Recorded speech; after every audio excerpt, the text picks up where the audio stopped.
Chapter 909. The experts also said that psychological problems were caused by psychological problems and needed to be treated from a psychological perspective. Simple drug treatment was useless. Xin Yu couldn't stay in America for a long time, so he could only return to China for psychological treatment. He specially signed a confidentiality agreement with the psychiatrist to prevent him from revealing his condition. After a month of treatment, he finally recovered. He credited all of this to the psychiatrist and was completely unaware that Lan Shui had drugged him. Once the effects of the drug wore off, he would naturally regain his masculinity. The Tang family had a glass greenhouse that covered an area of a few hundred square meters. Even though it was winter, the greenhouse was as warm as spring. Today the weather was very good. Soft rays of light shone in the greenhouse and various flowers bloomed quietly under the sun. The air was filled with a strong fragrance. A tree covered with wisteria and a few rattan chairs were placed under the tree. Jiuqi and Tang Feng sat under the wisteria. The warm sunlight shone through the gaps and mottled light sparkled on their bodies. The quiet time pulled open the memories in the depths of their minds. Tang Feng looked at the woman opposite him. She was very beautiful and squinted her eyes slightly as if she was enjoying this beautiful afternoon. The corners of his lips curled up slightly. Yuqi, do you remember when you were 5 years old, you planted an epiphyllum in this greenhouse? Jiuqi recalled the past and felt a little disappointed. She laughed softly and said, I remember. At that time, I was in a daze and stayed by the epiphyllum every night waiting for it to bloom. Yeah, I stayed up until 11 o'clock and refused to sleep. I was so sleepy that I couldn't even open my eyes, but I still held my little face and waited bitterly. Tang Feng's handsome face showed a touch of helplessness, but his tone was full of affection. You've been very stubborn since you were young, but you listened to me very well. The adults tried all kinds of methods but couldn't coax you to go back to sleep. Jiuqi winked playfully and interrupted him. As long as you lied to me that if I didn't sleep my nose would grow longer, I would go upstairs with you to sleep with Gigai. So, Brother Tang Feng, you always bullied me when we were young. The woman in front of him was smiling like a flower. Unconsciously, her face overlapped with the cute little girl in his memory. Tang Feng's throat tightened and his eyes became dry. He really wanted to say, Yuqi, do you know that I've decided to marry you since I was 8 years old? Life is hard to predict, but we walk further and further apart. It was me who threw you into the memories of time. In the end, he lowered his eyes to hide the tears in his eyes and said gently, Yuqi, if I could start my life over again, I wouldn't bully you anymore. It's your turn to bully me. The sun shone on his body but there was no warmth. She only felt cold. Her lips quivered as if she wanted to say something, but in the end she did not say anything. She pretended to smile and said, Brother Tang Feng, wait for me. When Tang Feng raised his head, he only saw her pretty back running into the depths of the greenhouse. He took a sip of the black coffee in his cup. It was very bitter, just like his mood at the moment. A bouquet of pure white lilies of the valley appeared in front of him.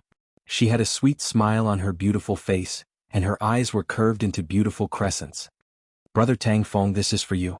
The meaning of the lilies of the valley is happiness.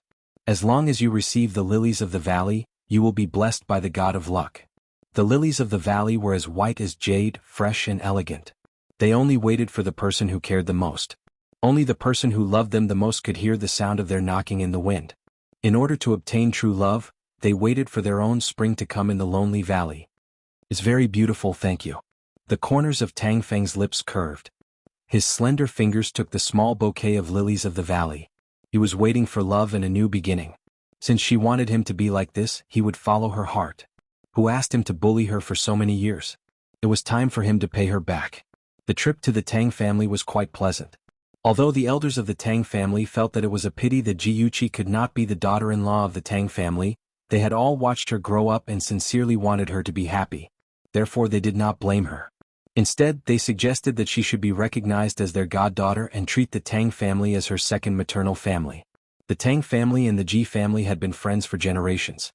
Ji Bowen also agreed with the Tang family's suggestion. Therefore the two families hit it off. On New Year's Day, the Tang family held a banquet and publicly announced that they would recognize Yuqi as their goddaughter. Jiuqi stood between Father Tang and Mother Tang and politely greeted the guests. Tang Feng held a wine glass and followed beside them. Occasionally he would glance at Yuqi's sweet smile. However, his heart was filled with mixed feelings. Sister. Yuqi had really become his sister. Those thoughts should be completely cut off. Just like Ling Lan, he would wait for his happiness. Sister Chichi, you look so beautiful tonight. Yi Zissou held a glass of red wine in her hand and walked slowly to Jiyuchi. Jiyuchi smiled. Thank you. Yi Zissou looked at her expectantly. Sister Chichi, can I talk to you alone? Sure. Wait for me at the balcony. Jiyuchi turned around and said something to Father and Mother Tang. Then she walked through the crowd and found Yi Zissou waiting by the balcony. Yi Zissou leaned against the railing and looked at the bright stars in the night sky. She smiled. Sister Chichi, look at those stars. They're so beautiful. I still remember when Mom and I first came to the Ji family and saw you for the first time. You were as dazzling as the stars. I was very envious of you. Was she reminiscing about the past? The corners of Jiyuchi's lips curled up as she said gently, at that time, you were like a pure white rose. I also liked you very much. Yi Zissou's eyes gradually turned red and her voice was dry. I'm sorry, Sister Chichi. I know I've done a lot of things to let you down. I really want to repent. Can you give me a chance? Okay. Yi Zissou hadn't expected her to agree so easily. She stared at her with wide eyes and saw her smile as bright as the sun. Zissou, do you believe that no matter what you do to hurt me, I'll treat you as my sister? Yi Zissou wanted to shake her head, but she felt that it was inappropriate and nodded stiffly. Jiyuchi's smile deepened, and there was a strange look in her eyes. Since you believe me, why can't I believe you? Let's be a pair of loving sisters. She stretched out her right hand and firmly held it in front of Yi Zissou under the bright lights. Yi Zissou stared at that fair and beautiful hand as if she was looking at a poisonous snake. Her fingers trembled and she finally reached out and slowly held it. In the misty night, the two of them looked at each other and smiled. However, perhaps only they knew what each of them was thinking. Jiyuchi leaned against the railing, gazing into the distance at the dazzling lights in the hall. Suddenly, she heard a familiar magnetic voice. Since you hate her, why do you still want to make peace with her? Shinja walked over under the starlight. His face was handsome and his eyes were sparkling. She was the only one who was lucky enough to see the warmth in his eyes. Knowing that he had heard her conversation with Yi Zissou, she smiled and leaned towards him out of habit. She held his hand tightly and said slowly, Yi Zissou wants to make peace with me, so she must be up to something. Then I'll go along with her wishes and see what she wants to do. His slender fingers stroked her delicate earlobes. You're always right. She smiled. That's because you indulge me. You. His tone was helpless and his eyes were full of affection.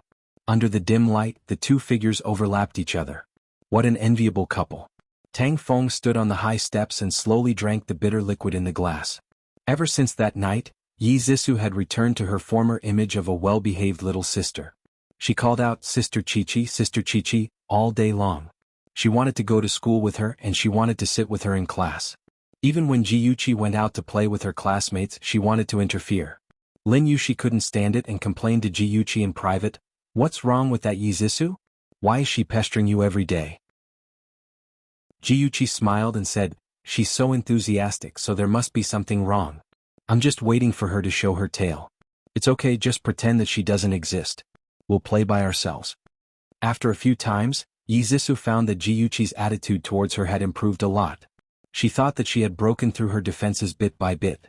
Slowly, she began to carry out the second step of her plan, to take the initiative to ask her out to play. The first time, Sister Chichi, a famous French painter, is holding an art exhibition at the art gallery this weekend. I know you like painting very much. Let's go to the art exhibition together, okay? I really want to go, but I've already made an appointment with Yushi to go hiking this weekend. I'm sorry, Zissou. It's okay. I'll go to the art exhibition alone. The second time, Sister Chichi, my friend gave me 2 tickets to the play.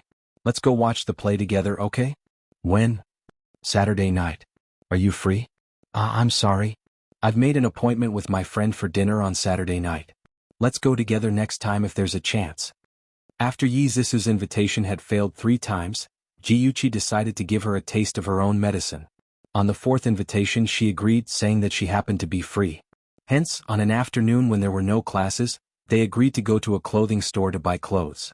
This was the busiest pedestrian street in Ing City. It was filled with internationally renowned brands. In one of the high-end clothing stores, Jiyuchi was pretending to choose clothes. Yi Zissou took a dress to the fitting room to try it on. As soon as she entered the fitting room, she immediately took out her phone and said in a low voice, Hello, I've already lured Jiyuchi out as you requested. When are you going to return my photos? Outside the clothing store, Two men in suits and leather shoes looked through the glass window at Jiuchi, who was choosing clothes in the store. One of the men was holding a phone in one hand. With a gentle smile on his handsome face, he said in a gentle voice, "I'm very busy now. I'll call you back later." After saying this, he quickly hung up the phone without waiting for a reply. "Jiang Tianhao, you're really something. The most beautiful curly-haired woman in the clothing store, is she really your ex-girlfriend?" Jiang Tianhao put his phone in his trouser pocket and laughed. "Of course I can lie to anyone but you, young Master Jean." Jiang Tianhao's company had racked their brains in order to get the bid for the government project. By chance Jiang Tianhao had met this young Master Jean. His full name was Jean Mingyao, and he was the son of the current second-in-command of Ying City. His father happened to be in charge of this bid. Therefore Jiang Tianhao planned to win over Jean Mingyao at all costs. As long as he could bribe Jean Mingyao's father through Jean Mingyao, then this bid would belong to his company. At that time, Jiang Tianhao would be the company's hero. Would he still have to worry that the company wouldn't give him a promotion? Jean Mingyao had a handsome appearance, and the suit he was wearing was also expensive. However, this guy was a real beast in human clothing. He liked to play with women the most, and the ones he played with were not prostitutes, but women from good families or married women. In his words, he would feel the pleasure of conquering those decent and virtuous married women lying under his body. He stared at Jiuchi's figure with a burning gaze and smiled evilly. "That ex-girlfriend of yours, is she really still a virgin?" "Of course. Don't look at her appearance. She's the hot and sexy type. In fact, her personality is very conservative. We dated for half a year, but we only held hands. She didn't even let me kiss her." Jiang Tianhao knew what to say to please Jean Mingyao. Sure enough, Jean Mingyao's smile became even brighter. This kind of pure little woman, conquering her will be even more enjoyable. He touched his chin and saw Yi Zhisu walking out of the changing room. Her pure face made his eyes light up. He smiled and said, "Who's that woman? She's quite beautiful." Ad Hongcha 866. Chapter 9-10. Jean Mingyao didn't have much ability and was full of cunning thoughts. His whole heart was on how to chase women, and he didn't pay attention to the gossip news. Therefore he didn't know that Jiang Tianhao and Yi Zhisu were once husband and wife. Jiang Tianhao smiled and said, "That woman is my ex-girlfriend's sister. We are not related by blood." "Sisters? Hehe, it's not bad to have two together." Jean Mingyao laughed evilly. Jiang Tianhao also had the same intention and complimented him with a few words. It was nothing more than euphemistically praising him for being strong and healthy and having a golden gun that won't fall. Jean Mingyao smiled from ear to ear. As a man, he liked to be praised for his ability to be better than others in that aspect. Jean Mingyao smiled and patted him on the shoulder. "Tianhao, don't worry. As long as I get those two beauties, I will definitely help you with the project." Jiang Tianhao's eyes lit up and smiled. "Thank you, young Master Jean." "Well said, well said." The two men were talking about a dirty deal on the street outside the clothing store. Inside the clothing store, Jiuchi had long noticed that there was a pair of eyes watching her. She pretended not to notice and continued to choose clothes. She picked up a piece of clothing and pretended to measure it on her body. Her eyes quickly glanced outside the store. Suddenly, as if she was struck by lightning, her body stiffened for a moment. Jiang Tianhao, Jean Mingyao, it was actually those two bastards. That incident should have happened more than a year later, but it actually happened ahead of time. She quickly lowered her eyes and turned around. With her back to the glass display window, her fingers tightly grasped the clothes. All the blood in her body rushed to the top of her head. Her mind was filled with the unbearable memories of her previous life. That feeling of despair, the sight of blood, the wind madly forced her. She almost couldn't bear it anymore. She really wanted to rush out and bite those two scumbags to death. "Sister Chichi, what's wrong with you? You don't look good. Are you feeling unwell?" Yi Zhisu came out of the changing room and saw Jiuchi's pale face. Her eyes were tightly shut and she looked like she was in pain. Her words were like a basin of cold water, drenching Jiuchi from head to toe. She slowly woke up, opened her eyes and said slowly, "My head hurts a little. Maybe I caught a cold just now." "Then let's hurry home, or should I send you to the hospital?" "No need, I'll just go home and sleep." "But don't you still need to buy clothes?" "It's okay. Your health is more important. Sister Chichi, wait for me here. I'll go get the car." "Well, thank you." Jiuchi took out the car key from his handbag and handed it to her. On the way home, Jiuchi's eyes were slightly closed as she leaned back in her seat, her expression tired. Yi Zhisu asked her a few more times with concern, but when she saw that Jiyuchi didn't want to talk, she obediently shut her mouth. After returning to the room, Jiyuchi's sickly look disappeared and her deep black eyes were filled with sternness.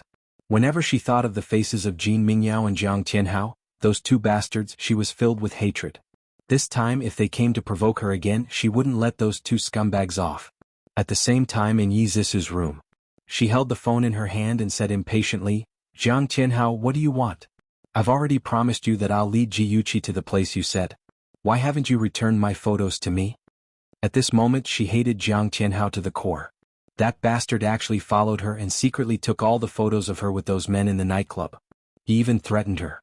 Jiang Tianhao's deep and cold laughter came from the phone. "Beg me. If you beg me, I'll return it to you." Yi Zisu was so angry that she was about to vomit blood.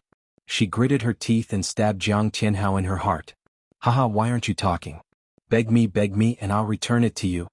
Yi Zisu squeezed out a few words from between her teeth. "I beg you, I'll return it to you." He said lazily, "Sorry, your voice is too soft. I can't hear you." Her eyes were filled with hatred. She raised her voice and said word by word, "I beg you, return it to me." "Very well, I heard you clearly, but I've changed my mind." Yi Zisu was furious. "Jiang Tianhao, you're too shameless." He said coldly, "I'm shameless, but it's better than you being a slut. You're willing to be a slut and be ridden by those men. You're really lewd." Yi Zisu screamed. She was about to go crazy from anger. She gritted her teeth and said fiercely, "All right, since you're treating me like this, I don't care anymore. I don't want those photos anymore. I, Yi Zisu, swear that I'll make you regret being human." Jiang Tianhao laughed softly. "Why are you angry? I was just joking. Seriously, as long as you bring Jiyuchi out one more time, I'll return the photos to you. I swear on my integrity." "What integrity do you have?" Yi Zisu sneered. "I want you to swear on your mother's life." "All right, I swear on my mother's life." "Are you satisfied now? I'll let you know the specific time. Remember, no matter what method you use, you must bring Jiyuchi out. Otherwise, I'll let everyone in the city know that you're a lewd and lowly woman." "All right." Yi Zisu's poisonous eyes stared fiercely at a certain place in the room, as if she was staring at the person on the other side of the phone. When only the beeping sound was left in her ears, she immediately threw the phone against the wall. Since that day when they went shopping together, the relationship between Yi Zisu and Jiyuchi had made great progress. Jiyuchi would sometimes take the initiative to invite Yi Zisu to play with her friends. Yi Zisu was naturally happy to see this result. "Sister Chichi, my high school classmate, invited me to his birthday party this Saturday night. Can you come with me?" Jiyuchi awkwardly said, "That's your high school friend. You all know each other. If I go with you, won't it be too awkward?" Yi Zisu quickly said, "It doesn't matter. My classmate said that he was worried that it would be awkward if we didn't see each other for too long, so he asked everyone to bring a friend or family member. The more the merrier." "If that's the case, then I'll think about it. If I have time, I'll go with you." Seeing her lack of interest, Yi Zisu quickly said, "Sister Chichi, I have a high school classmate who can perform magic.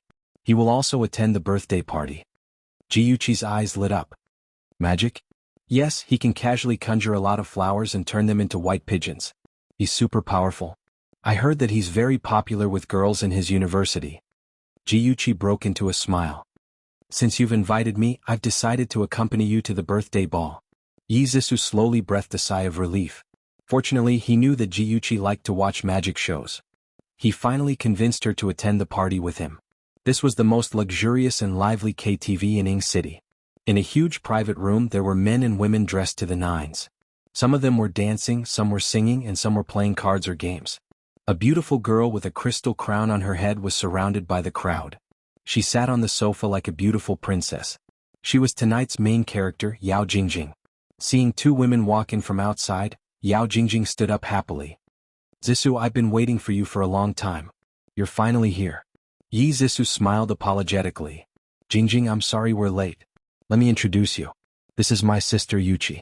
Sister Chichi, this is my high school classmate Yao Jingjing. She's tonight's princess." Jiyuchi revealed a faint smile and held Yao Jingjing's hand. "Miss Yao, happy birthday." "Thank you, Sister Yuchi. You don't have to be so polite. Just call me Jingjing." Yao Jingjing's personality was very lively. She was the kind of girl who could get along well no matter the occasion. She was also very popular. It was no wonder.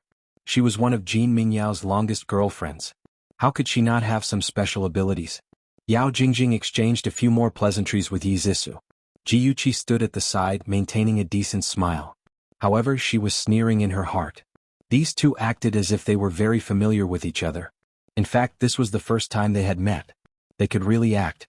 The two of them finally ended their boring conversation. Yi Zissou turned around and held Jiyuchi's arm. She smiled and said, "Sister Chichi, let's go over there and sit for a while. The boy who can perform magic will be here soon." Jiyuchi nodded. Yi Zissou pulled Jiyuchi to sit near the door. She deliberately chose this place.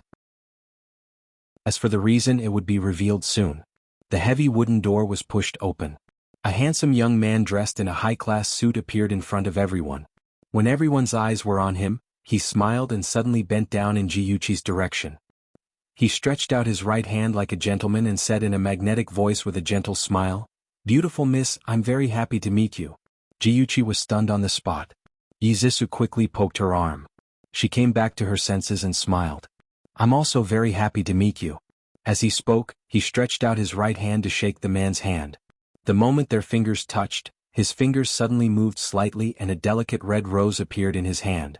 He smiled and handed the red rose to Jiyuchi's hand. He praised, "Only this delicate red rose can match your beauty." "Thank you."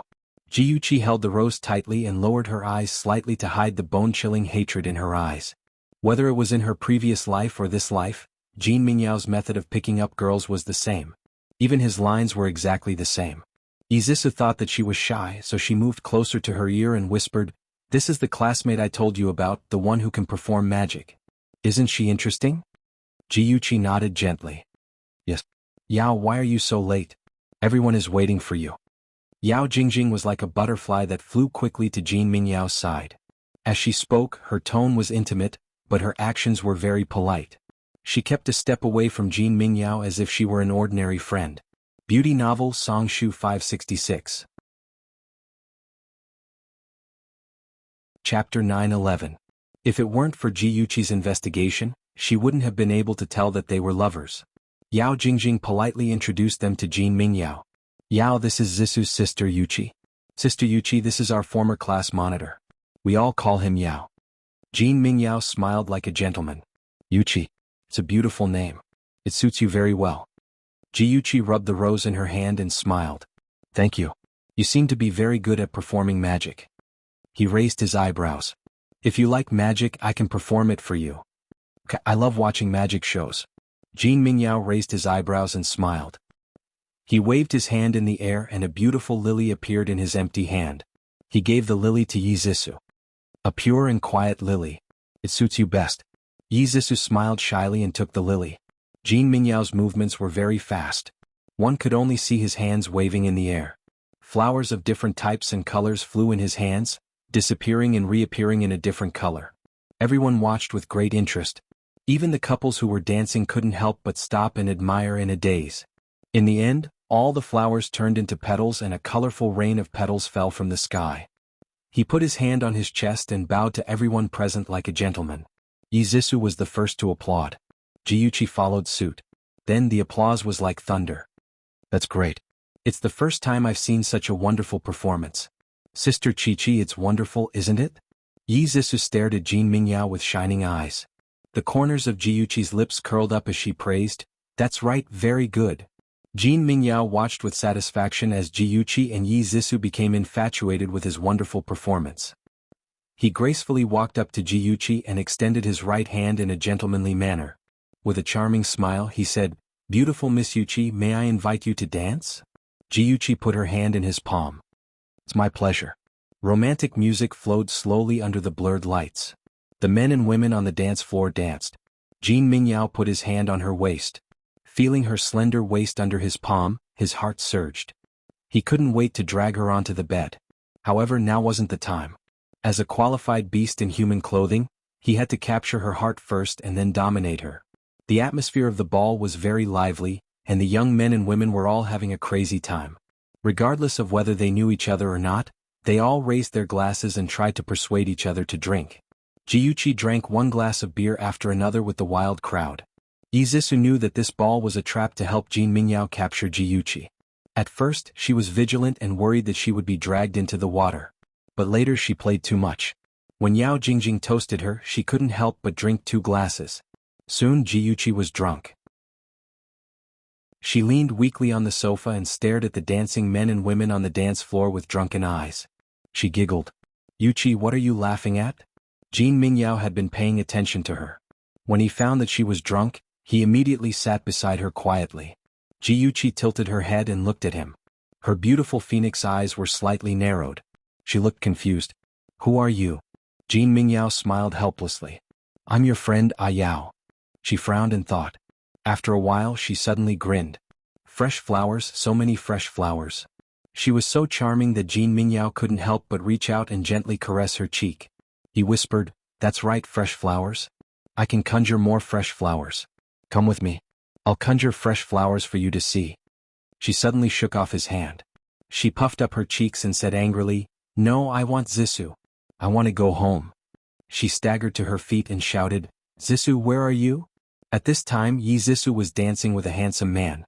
When she heard Jiyuchi's voice, she looked over and saw Jin Mingyao pestering Jiyuchi. She hurriedly pushed away her dance partner and rushed over. She asked with concern, "Jiyuchi Jia, are you drunk?" "Hee, I'm not drunk." Jiyuchi giggled foolishly. She pointed at her nose and said, "You're Zissou. Let's go home." "I want to go home." Okay. Let's go home." With so many people watching, Yi Zissou obviously couldn't push her into Jin Mingyao's arms. She supported her steadily. After saying goodbye to everyone, she helped Jiyuchi out of the private room. After Yi Zissou helped Jiyuchi into the car, she immediately leaned against the back of the seat and fell asleep. Yi Zissou tried to call her twice, but she didn't respond. The car sped all the way and finally stopped in front of a 5-star hotel. Yi Zissou glanced at Jiyuchi, who was sleeping soundly in the front passenger seat. Her lips curled into a cold arc. She said coldly, "Jiyuchi, don't blame me. If you want to blame someone, blame Jiang Tianhao. If he didn't force me, I wouldn't have done this." The car stopped in the parking lot for a few minutes. A man dressed in black, wearing a hat and sunglasses, quickly walked over and knocked on the window. Yi Zissou pushed open the car door and looked at the man in front of her. She said, "I've already brought Jiyuchi here. Can you return the photo to me now?" Jiang Tianhao pushed the sunglasses on his nose and said in a low voice, "Help me get her into the hotel room." Yi Zissou frowned in displeasure. "You're a man. Can't you get her up there?" "I'm a man. I'm too eye-catching. Help me. Besides, the photo isn't on me. I put it in the hotel room." Yi Zissou had no choice but to help him get Jiyuchi into the hotel room. After putting her on the bed, she turned around and said impatiently, "Can you give me the photo now?" Jiang Tianhao chuckled, "I put it in the drawer by the bed. Wait for me, I'll get it for you." He squatted down, took out a stack of photos from the drawer and handed them to Yi Zissou. "These are all the photos." Yi Zissou was not in a hurry to take it and asked with a dark face, "There's also the memory card." Jiang Tianhao shook his head. "Don't tell me you still don't believe me? I've already destroyed the memory card and all that's left are these photos." Yi Zissou sneered, "I used to believe you, but you personally shattered my trust in you. Let me tell you, Jiang Tianhao, I'm not afraid of you hiding the photos. I've already recorded our entire conversation, and if you dare to go back on your word, I'll tell Jiyuchi that you're the one who harmed her. Just wait for her and Shinja's revenge. Oh right, and Ji Bowen, he treasures his daughter so much, he definitely won't let you off either." Alright, I'll remember it all. I'm not a fool, I won't take such a risk. These are really all the photos. Take them." Yi Zissou looked at him again, then took the photos. She stuffed the photos into her handbag, and just as she was about to turn around and leave, she felt a pain at the back of her head. Her vision went black and she fell to the ground, unconscious. Jiang Tianhao stood beside her, kicked her leg and sneered, "Don't you like men? Tonight I'll give you one." After confirming that she was unconscious, Jiang Tianhao picked her up from the ground and placed her on the bed. He looked at Jiyuchi and Yi Zissou lying side by side, one delicate and beautiful, the other elegant. So what if he was powerful? It was still Gigai lying here. He raised his eyebrows proudly and muttered, "A pair of beautiful sisters. Jin Mingyao, that bastard, he really took advantage of me." His gaze fell on Jiyuchi's face again. Her cheeks were stained red from drunkenness, and her long eyelashes were like butterflies, resting quietly on her eyelids. She was so beautiful that it was intoxicating. He couldn't help but reach out, wanting to caress her cheek. When he was just a few centimeters away, she suddenly opened her eyes. Her gaze was as cold as ice and her voice was extremely calm. Jiang Tianhao, we meet again. Jiang Tianhao was so shocked that he shrank back and quickly retracted his fingers. Before he could think of an excuse, Jiuqi suddenly gave him a strange smile. Then she quickly jumped up and struck his neck with her palm. This was what it meant to be the mantis stalking the cicada, unaware of the oriole behind. The moment before Jiang Tianhao fainted, this was the only thing left in his mind. Hi baby, I'm here. Jin Mingyao thought that he was smiling flirtatiously, but in reality he was smiling wretchedly as he pushed open the bedroom door. On the bed only Yi Zhisu was lying. She had taken off her entire body, leaving only her underwear. There was no one else in the room. The smile on Jin Mingyao's face froze. What was going on? Weren't there supposed to be two people? How did it become one? He discontentedly dialed Jiang Tianhao's cell phone, but it was turned off. Damn it, Jiang Tianhao actually lied to him. He must make him look good. But now the beauty was lying on the bed. Of course he had to spend a good night with her. Before coming to the hotel, he had already eaten a few Viagra. Now was the time for the medicine to take effect. He immediately pounced on Yi Zhisu like a hungry wolf pouncing on its prey. Yi Zhisu was in a daze. She felt that someone was violating her, so she struggled with all her might. She liked to spend a good night with a man, but she didn't like to be forced. However, her struggle was suppressed by the man. She was so anxious that she cried out, but the man became more and more aggressive, forcefully entering her. She screamed loudly in pain. Under the influence of the medicine, Jin Mingyao tirelessly tortured Yi Zhisu. Just as the two of them were endlessly passionate, a man actually climbed up from the bottom of the boat. The man's cheeks were red, his eyes were bloodshot, and his whole body was uncomfortably hot. He was about to explode from the heat. He quickly took off his clothes and threw himself on Jin Mingyao's back in a daze. Ah! A painful roar instantly echoed in the room, mixed with a sound that seemed to be both happy and painful. Jiang Tianhao, you bastard, get off of me! Jin Mingyao was in so much pain that he was about to die. He was a man, but he was actually being done by Jiang Tianhao, who was also a man. This kind of humiliation, this kind of pain, almost drove him crazy. Attention Hongcha 866. Chapter 9:12. Jiang Tianhao's mind was filled with nothing but lust. He could not listen to anything and just repeated his actions mechanically. The two people who were pinned down by him were almost suffocating. Yi Zhisu looked at the ceiling with tears in her eyes. She was on the verge of a breakdown. Her hands groped around, trying to find something to drive Jin Mingyao and Jiang Tianhao away. Finally, she found a fruit knife on the bedside table. She said, "Ihan, take me away." She raised the knife and stabbed it into the back of the man on top of her. 1 stab, 2 stab, 3 stab. Fresh blood dyed her cheeks and eyes red. She laughed madly, and her laughter was terrifying in the midst of the lewd atmosphere. 3 badly mutilated bodies were lying haphazardly on the messy bed. Blood soaked the white sheets and the air was filled with the thick smell of blood. Yi Zhisu pushed Jin Mingyao's body away and got up with lifeless eyes. She was still holding the knife in her hand. She slowly got off the bed and walked step by step out of the room filled with the smell of death. A minute later, the hotel's cleaning staff covered her mouth and screamed in horror. She saw a naked woman covered in blood. She was holding a bloody fruit knife in her hand. Her hair was disheveled as she walked down the corridor. Every step she took, she left a bloody footprint on the corridor carpet. Help! Someone's killing me. The staff threw down the cart and ran away in panic. Her terrified screams echoed throughout the hotel. The hotel lobby manager quickly called the police and brought 2 security guards to track Yi Zhisu down. Unexpectedly, they finally found her on the rooftop. She was like a walking corpse without any thoughts or emotions.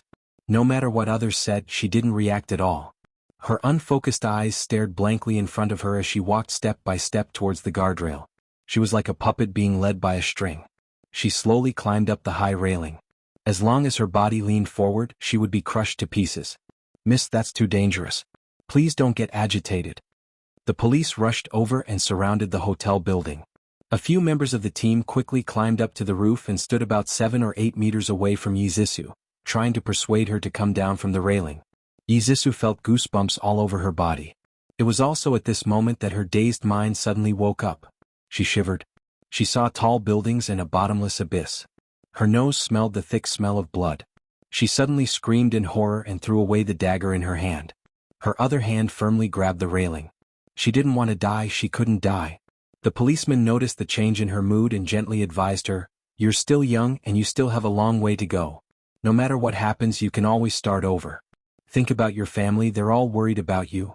Yes, she was still young. She still had a long way to go. She didn't want to ruin her life because of two scumbags. Her uncle was going to be a high-ranking official in Ing City. Even if she had to kill those scumbags, he would still save her. The cold wind continued to blow and she was shivering from the cold. Suddenly she burst into tears. Her cries were hysterical, and it was so desperate that it made people's expressions change. The police captain hurriedly gave a look, and a policewoman quietly went forward. She hugged her waist and carried her down from the railing. Then a member of the team brought a blanket and wrapped Yizisu's body. Then a pair of handcuffs were placed on her wrists. The policewoman who saved her held her arm and said, "Miss, you're suspected of murder. Please come with us." In this murder case, one victim was dead and the other was injured. The deceased was Jin Mingyao. His father, Jin Yahui, was the second in command of Ing City. The seriously injured person was Jiang Tianhao. He was the ex-husband of the murderer. The murderer was the second miss of the G group. She also had an uncle who was a high-ranking official in Hanqing. Just based on the identities of these three people, this case was very eye-catching. It caused a huge reaction in society. Jin Yahui had a son at an old age. He only had one son and that was why he spoiled him so much. In the past, he didn't care about his son's private life. He thought that it wasn't a big deal for a man to be dissolute. He didn't expect that his son would die in the hands of a woman one day. If he had known that this day would come, he would have restrained his son. But it was too late for regrets now. Jin Yahui seemed to have aged more than 10 years overnight. When he faced the media, he only said one sentence, "A life for a life. I hope that the murderer will be punished by the law." This sentence showed that he wanted to punish Yizisu severely. It also showed that he wanted to go against Lu Jianfeng. One was the second in command of Ing City, while the other was the future leader of Ing City. If the two of them were to fight, who would win and who would lose? Ing City's media received instructions from the higher-ups to hide part of the truth of the murder case. They announced to the public that Jin Mingyao and Yizisu were a couple.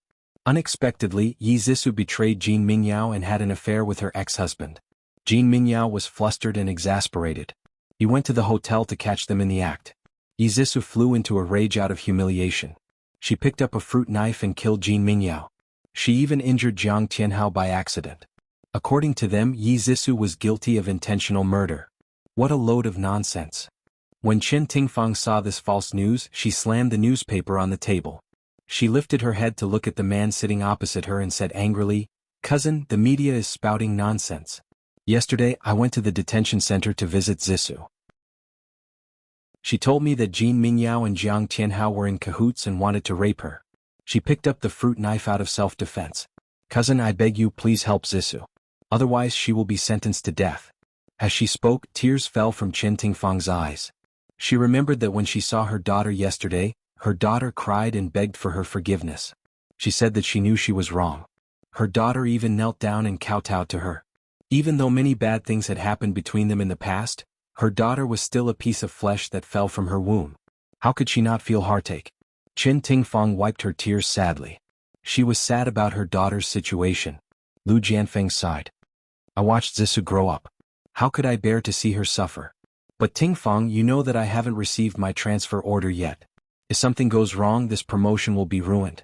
Forget about saving Zisu, I won't even be able to protect myself. So I can't openly go against Jin Yahui. I have to find evidence of Jin Mingyao's rape." Chen Tingfang's heart was anxious and in pain. Suddenly something flashed through her mind. She shouted, "Jiang Tianhao. Yes, as long as Jiang Tianhao wakes up, we can prove that Zisu was over-defensive." There was a big difference between over-defensive death and intentional murder when it came to sentencing. First of all, they had to save Yizisu's life. Lu Jianfeng frowned. "You're right. Jiang Tianhao is a strong witness. The problem is that Jiang Tianhao is Jin Mingyao's accomplice. He has a grudge against Yizisu. He's very likely to stand on Jin Yahui's side and testify against Zisu for intentional murder." Chen Tingfang said, "We can't care about that now. First, we have to save Jiang Tianhao. If he doesn't wake up, we won't have any hope left." Jiang Tianhao had been stabbed 3 times by Yizisu. One was in the lung and the other 2 were in the waist. His lungs had severely shrunk and he was still unconscious. The police had transferred him to the intensive care unit of the People's Hospital. Outside the ward, there were 2 policemen standing guard, worried that an accident might happen. Lu Jianfeng thought for a moment and said, I know a few people in the police force. I'll contact them first and ask them to check the hotel carefully to see if there are any clues that we missed. Cousin, I'll leave the police to you. Cousin, I want to go to the hospital to check on Jiang Tianhao's condition. Even if Jiang Tianhao hadn't woken up yet, it was good to build a good relationship with his mother first. Okay, go ahead. Be careful on the road. If anything happens, contact me immediately. After Qin Tingfang left, Lu Jianfeng dialed a number. Xiao Wang, how are you? I'm old Lu. Oh, it's brother Lu. Long time no see. How have you been? Little Wang, I'm calling you today to talk about this. I have a niece who got into some trouble. Lu Jianfeng briefly explained the situation and made a request. He hoped to get Jin Mingyao's autopsy report. He also hoped that Xiao Wang could send a few team members to ask the hotel staff to see if they could find any new clues. On the other side of the phone, Captain Wang was silent for a moment and said, Brother Lu, this matter is not easy to handle. The higher-ups are guarding it to the death. They don't allow the police to reveal any information about this case. Even I can't get all the case information because of insufficient authority. Lu Jianfeng's face sank. It seems that Jin Yahue has put pressure on the police station. If the other party destroyed the evidence of Jin Mingyao forcing Zissou and fabricated false evidence to prove that Zissou had a relationship with Jiang Tianhao, then things will be troublesome. Zissou will most likely be sentenced to death. Brother Lu, I'm sorry. It's not that I don't want to help you. It's just that my ability is limited. Lu Jianfeng forced a smile. It's okay, Xiao Wang. If you have any information, please let me know. Okay, no problem. If I know anything, I'll definitely let Brother Lu know.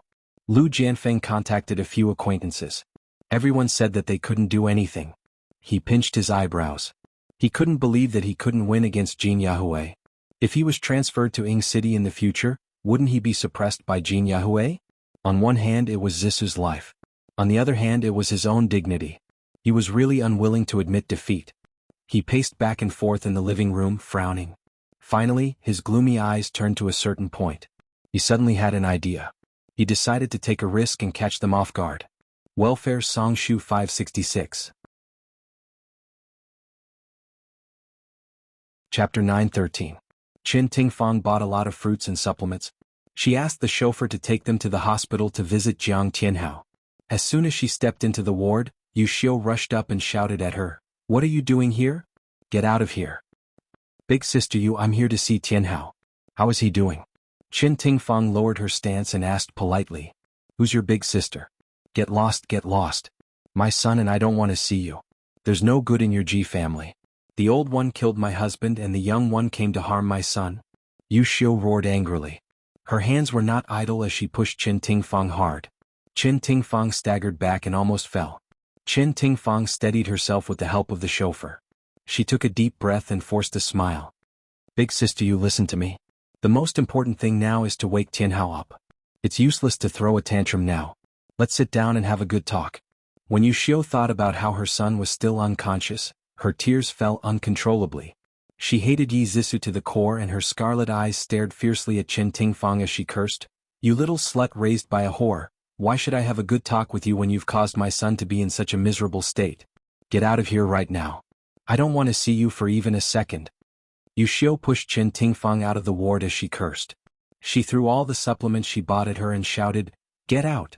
Get out of here! Many people heard the commotion and ran to the corridor to watch the show. Qin Tingfang was embarrassed to be stared at like a monkey in a circus show. Yu Xiu did not let her go. She pointed at Qin Tingfang's nose and said to the people around her, Everyone look! This is the mother of the murderer Yi Zissou. Her good daughter not only fooled around with another man, abandoned my son and even wanted to kill him.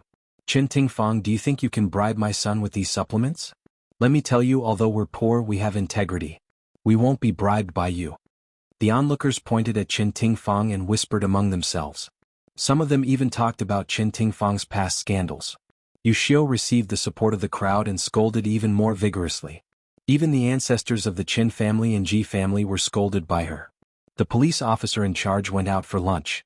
When he came back, he found Yu Xiu cursing at the door of the ward. He scolded her, What's going on? Is it appropriate for you to curse in the hospital? Yu Xiu's face was covered in tears and snot. She grabbed the arm of the police officer and complained, "Officer, you have to help me. My son is now unconscious, and this woman came to find trouble with us." Chen Tingfang saw Yu Xiu's ability to throw a tantrum. She had a headache and quickly explained, "Officer, listen to me. I'm not here to make trouble. I want to visit Jiang Tianhao and express my apologies to Madame Yu Xiu." The police officer waved his hand impatiently and shook off Yu Xiu. He said, "Jiang Tianhao is an important witness in the case. We received instructions from our superiors that no one is allowed to visit him except his mother. Madam Chen, please don't come again. Don't make things difficult for us." Chen Tingfang smiled apologetically. "Okay, I understand. Sorry to trouble you, officer." The surrounding crowd started to whisper again. Chen Tingfang's face was about to burn. She quickly instructed the driver to pick up the gifts scattered on the ground and left dejectedly. Just as Chen Tingfang and Lu Jianfeng were thinking of ways to rescue Yi Zissou was being severely interrogated in the detention center. In a pitch-black room, Yi Zissou sat at one end of the table. On the other end, there was an expressionless female interrogator. The interrogator turned the incandescent lamp on the table to Yi Zissou's face. The strong light made her eyes hurt, making it difficult for her to open them. She subconsciously reached out to cover her eyes. The interrogator berated sternly, "Yi Zissou, did you kill Jin Mingyao?" Her voice was like a sharp sword dipped in poison. Yi Zissou's body trembled. She nervously clenched her fingers and said softly, "Yes, but he was the one who raped me. I was only stabbing him out of self-defense." The interrogator slammed her palm on the table and said sternly, "What evidence do you have to prove that he raped you? According to the forensic analysis, the semen in your body belongs to Jiang Tianhao, and Jin Mingyao didn't have sexual relations with you before he died." Yi Zissou said emotionally, "No, that's impossible. There's a problem with the forensic analysis. Jiang Tianhao didn't touch me at all. The person Jiang Tianhao raped was Jin Mingyao, and the person Jin Mingyao hurt was me." The interrogator said coldly, "This is slander. You don't have any evidence to prove what you're saying. I advise you to quickly confess the truth and tell us how you committed the crime." Yi Zissou had been interrogated continuously for 24 hours, and the interrogators had changed several times. Since she was arrested, she hadn't closed her eyes or taken a sip of water. Now she could barely open her eyes and her throat was almost smoking. She was about to break down. She shouted hoarsely, "I've already said it many times. Jin Mingyao raped me. I killed him out of self-defense. No matter how many times you interrogate me, my answer will be the same." "Is that so?" The interrogator suddenly sneered. She suddenly stood up and turned off the monitor. She walked up to Yi Zissou and said condescendingly, "It seems that you still don't understand what an interrogation is. I'll make you understand." After that, the interrogator pulled Yi Zissou up from her seat and kicked her hard in the waist, causing her to lie on the ground. Yi Zissou felt that her bones were about to break. She screamed in pain. The interrogator squatted in front of her and pinched her chin with her fingers, forcing her to look up. She said coldly, "If you don't want to suffer, then tell the truth. The reason you killed Jin Mingyao was that he found out that you were having an affair with Jiang Tianhao." Yi Zissou's eyes were full of hatred. She said angrily, "You're forcing a confession. I want to file a complaint. I want to see my lawyer." The interrogator laughed as if she had heard a funny joke. "File a complaint? See your lawyer? Miss, you're really naive. If you don't confess your crimes, don't even think about going anywhere. You can't do this to me. My uncle is Lu Jianfeng. He won't let you off. Oh, I'm so scared. He's a high-ranking official in Hanqing. But I'm just doing things according to the law. What can he do to me?" "You," the interrogator's expression changed. She suddenly said sternly, "Yi Zissou, hurry up and confess. Why did you kill Jin Mingyao? Did he find out about your affair with Jiang Tianhao?" "No." Another round of interrogation began. Yi Zissou experienced a series of cruel treatments such as being beaten, interrogated, splashed with cold water, interrogated, electrocuted, interrogated, and so on. Her consciousness became more and more blurred. Her body was tormented by fatigue and pain. Her spirit was almost at its limit. But no matter how she was treated, she only had one answer. No. No. She had to persevere to have a chance of survival. It was late at night. This was destined to be a difficult night to sleep. In the dark room, it was so quiet that not a sound could be heard. The person wrapped in the quilt curled up into a ball and was entangled in a nightmare. "Jingjing, happy birthday. This is my sister Yuchi. Sister Yuchi, it's nice to meet you." In the dream, there were people whispering in Ji Yuchi's ear. Some were laughing and some were singing happy birthday songs. It was noisy and lively. Suddenly roses in full bloom appeared in front of her eyes. She heard the devil's voice. Only this delicate red rose is worthy of your beauty. Many people toasted her. She knew them and didn't know them. She couldn't refuse. Her head was dizzy as she lay in Yi Zisu's arms. She heard Yi Zisu's muffled laughter. Ah, we're all drunk. Who's going to send us home? She was carried up in a broad embrace and a warm breath. She leaned in his arms and murmured, "Hubby, my head hurts. I want to go home." "Okay, let's go home." Jiang Tianhao's enlarged handsome face suddenly appeared in front of her eyes. She hugged him in relief, but in the next second, that face suddenly turned into Jean Mingyao's. Jean Mingyao pressed her under his body, a wretched smile on his face. "Beauty, I've liked you for a long time. Just give in to me." She struggled in fear. He grabbed her hand with one hand and tore at her clothes with the other. She cried in fear, kicking and biting, refusing to let him near her. He slapped her so hard that she almost fainted. She gasped weakly, and he took the opportunity to tear off the last of her clothes. She gritted her teeth and used all her strength to kick him away. She threw herself onto the floor in a panic, trying to escape from his evil clutches. She ran for her life, but when she ran into the living room, he hugged her waist from behind and dragged her onto the carpet. He used all his strength to pry her legs apart. She fumbled around unwillingly and finally found a fruit knife on the coffee table. She raised the knife and ruthlessly stabbed it into his chest. Fresh blood spurted out from the wound like warm rain, staining her entire body. She covered her face in fear and cried out loud. She had killed someone. She hid in a corner in fear, trembling. She didn't know what to do. She didn't dare to call Jiang Tianhao because she didn't want to cause trouble for him. She didn't know how long she had been crying. Just when she was so afraid and desperate that she didn't know what to do, her phone rang.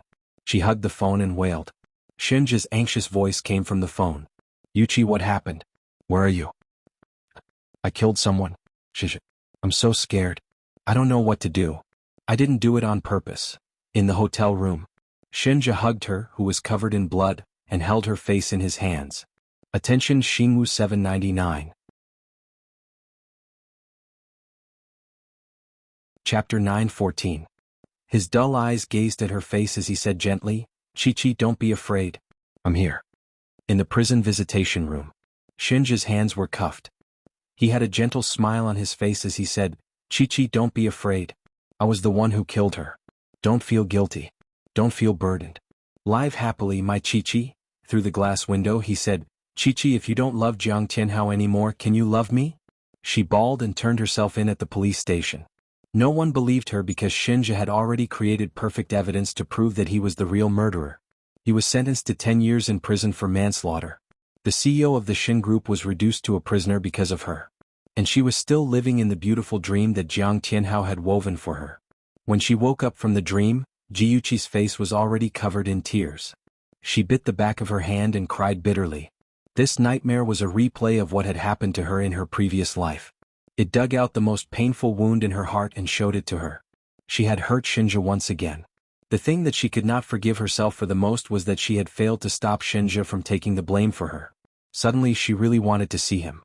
She did not care about anything else and ran downstairs as fast as she could. In the middle of the night, she drove to his villa. When Shinja was awakened by the knocking on the door, he could not believe his eyes. Was this extremely pathetic little woman in front of him his Chi-Chi? Her curly hair was messy and draped over her shoulders. Her face was covered in tears and she was wearing thin pajamas. She had a furry slipper on her right foot and the other foot was bare. When she saw him, her eyes immediately filled with tears. Big drops of tears fell down her face as she suddenly threw herself into his arms. He quickly hugged her tightly, lifted her up from the ground and put her on the bed. He crawled under the blanket and held her in his arms. His hands rubbed against her arms to warm her up. When her body slowly warmed up and stopped trembling, he kissed her eyes and said gently, "Chi-Chi, what happened?" Before seeing him, she had a lot of things she wanted to say to him, but when she was in his arms, she didn't know where to start. Hearing his strong heartbeat and smelling his familiar scent, her nose turned sour and her tears fell uncontrollably. She wrapped her hands around his neck and kissed his lips. Bitter tears spread between their lips and tongues. He lovingly kissed away the tears on her face and whispered, "Chi-Chi, no matter what happens, I will always be by your side, so don't be afraid." Her eyes were filled with tears, and her heart was filled with warmth. After a long time, she leaned into his embrace and said softly, Aja, do you believe in reincarnation? Shinja rubbed his chin against her hair and said gently, if reincarnation really exists, I will definitely follow you forever. No matter where you go, I will find you. Jiuchi looked up and stared into his eyes seriously. Then I will definitely wait for you. I will wait for you to find me. She was willing to believe that her previous life was just a reincarnation. When she died, that reincarnation would disappear. That way Shinja wouldn't have to wait so hopelessly. He smiled and scratched her nose. Okay, let's agree. Before I come, you are not allowed to love anyone else. Okay. Never again. Never again would she fall in love with another man before waiting for him. If he didn't appear, she would go and find him. She would never leave him for eternity. That night, she slept soundly in his arms. She did not have any nightmares and they slept all the way until dawn. Good morning, baby. When she opened her eyes, she saw Shinja's smiling eyes. He gave her a passionate morning kiss. She pushed him away shyly. Don't. I haven't washed up yet. Don't be afraid. Let's kiss first. He kissed her lips and murmured. After the tender moment, he helped her get a change of clothes. He patted her head and smiled gently. Baby, quickly come downstairs after you're done washing up. I'll let you see my handiwork. Okay. Jiuchi smiled happily and sat up. As she was putting on her shoes, she saw a pair of brand new slippers. She couldn't help but think of her sorry state last night and the slippers she had lost at some point. Her cheeks burned and she quickly put on her shoes. Then, without looking at Shinja, she ran into the bathroom like a wisp of smoke. Shinja looked at the little woman who ran away in a hurry like a frightened rabbit.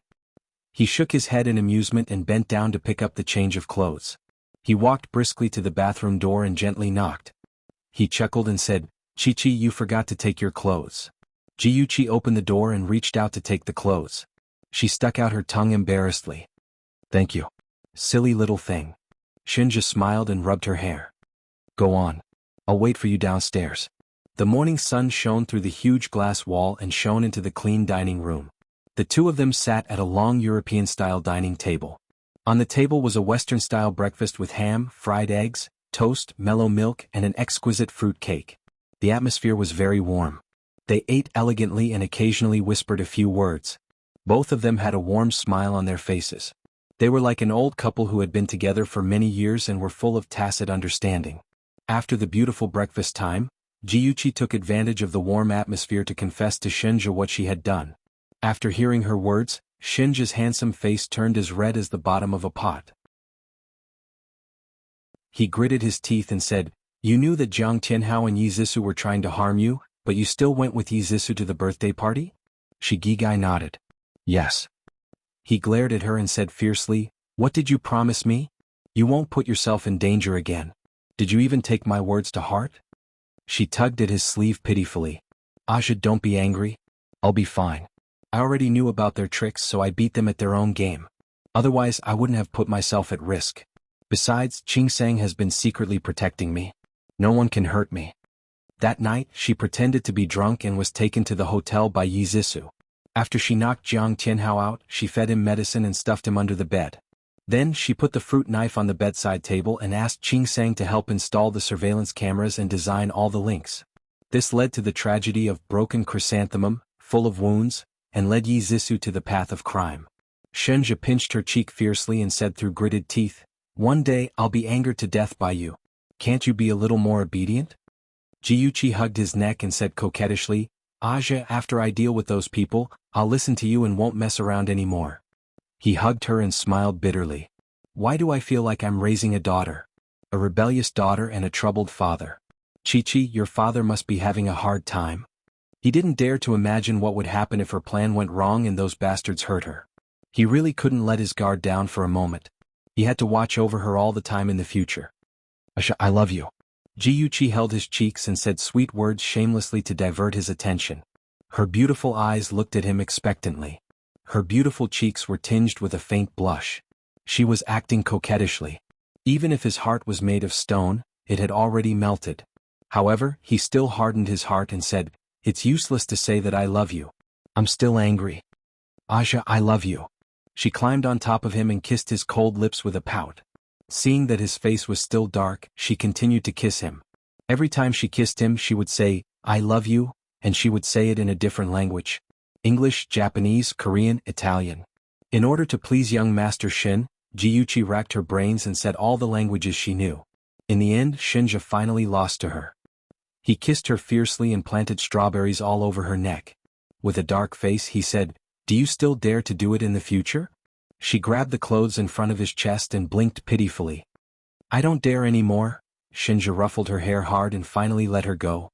Although Shinja said that he was angry, he was already thinking about how to deal with the aftermath.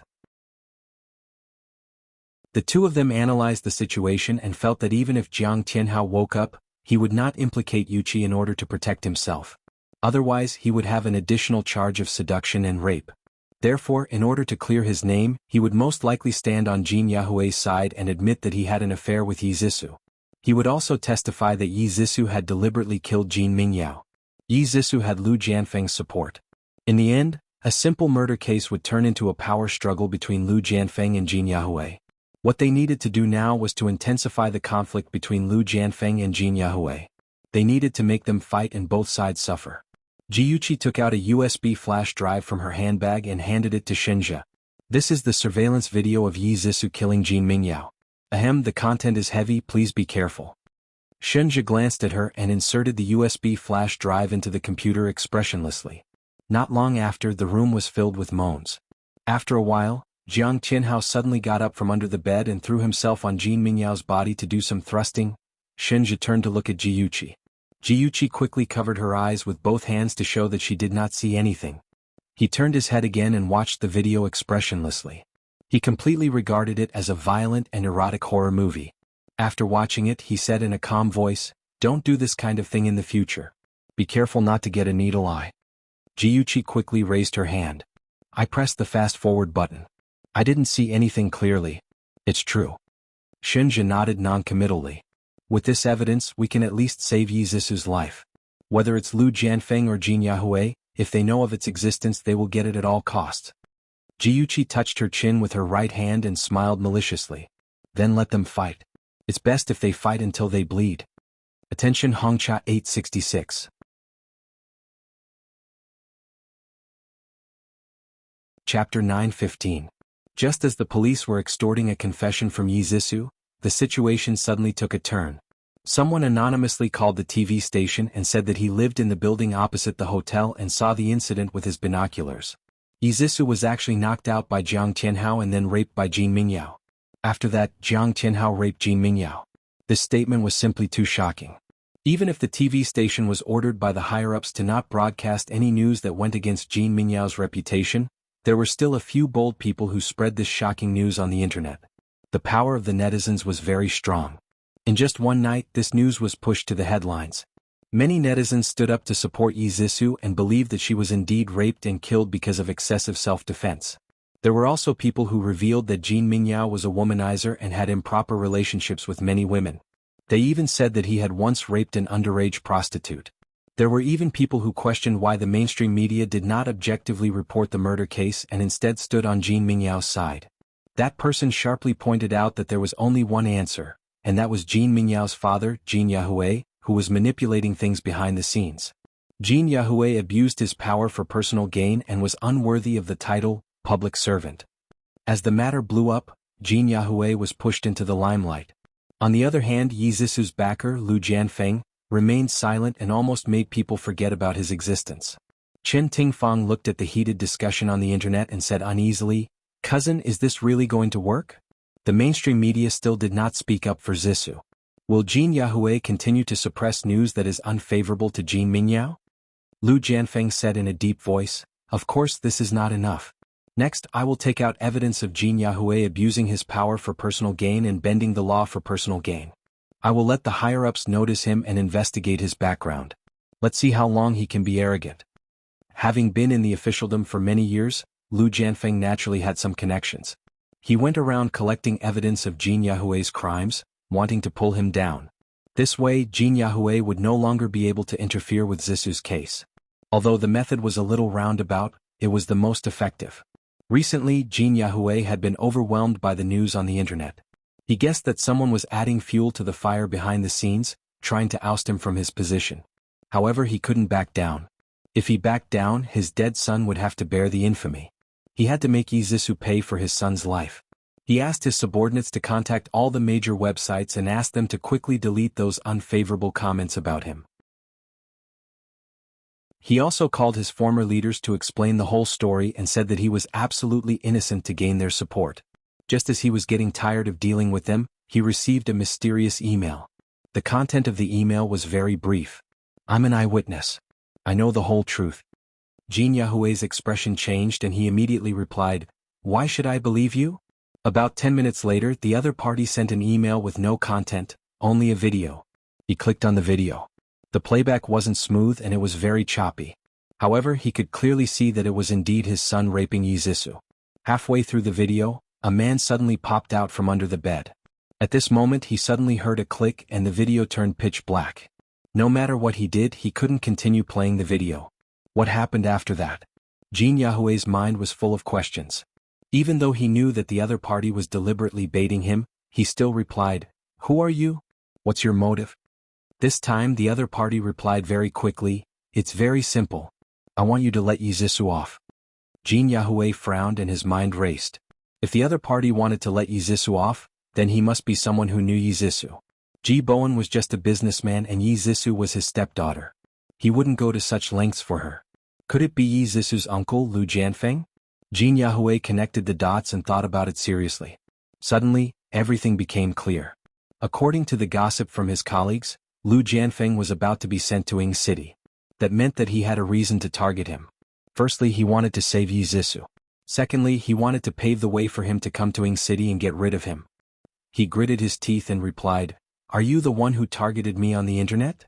After waiting for nearly half an hour, the other party slowly replied with 2 words, "No. No? Of course not. It must have been him." Jin Yahui had already assumed that the person on the other end of the computer was Lu Jianfeng. He quickly typed, "Change your condition. I can give you anything you want." The other party replied, "Haha, it seems like you don't have the sincerity to negotiate with me. Then let this video go viral. Aren't you curious about what happened after the video?"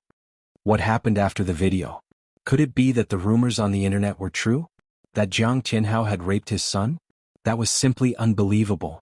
However, if that was the case and the video was leaked, his son would die without dignity. How could he, as an official, show his face? Jin Yahui's face was ashen. He hesitated for a long time before replying, "Let me think about it." The other party replied quickly, "Okay, 2 days.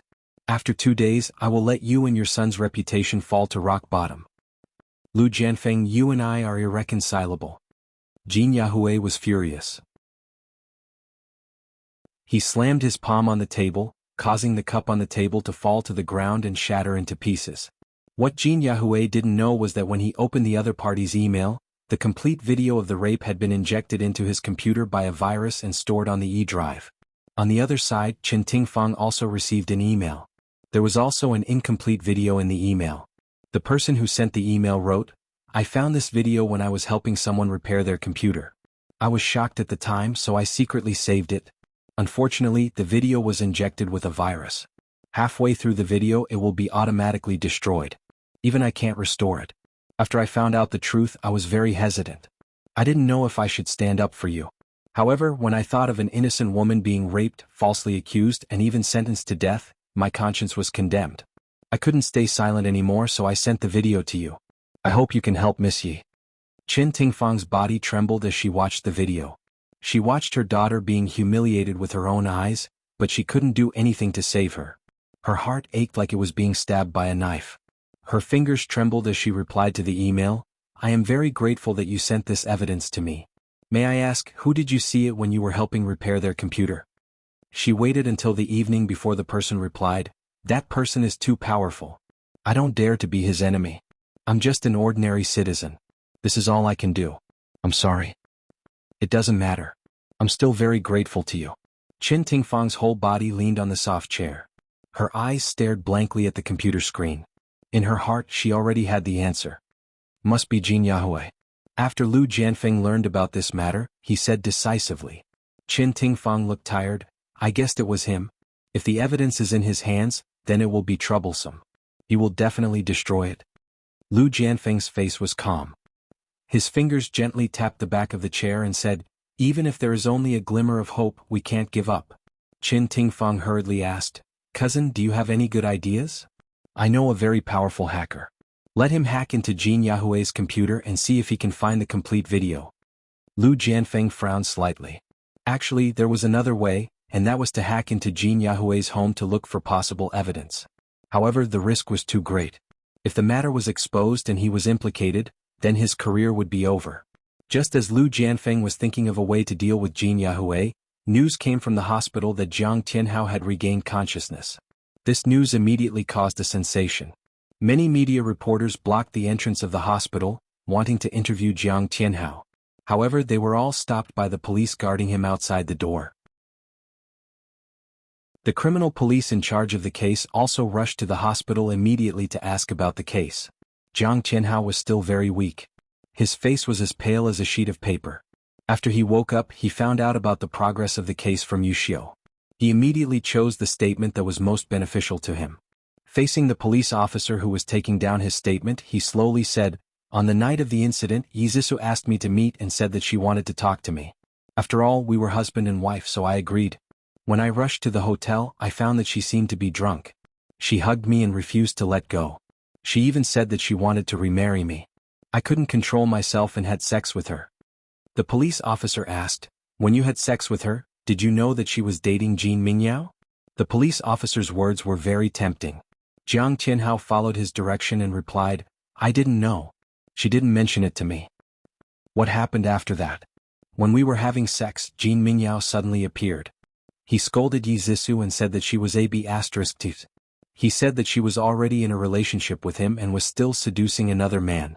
I was stunned at the time and didn't know what was going on. Yizisu suddenly jumped up and got into an argument with Jin Mingyao. Jin Mingyao slapped Yizisu. Yizisu grabbed a fruit knife from the bedside table and stabbed Jin Mingyao in the back. I was scared out of my wits and wanted to separate them. When I ran up to stop them, Yizisu suddenly stabbed me with the knife. After that, I fainted."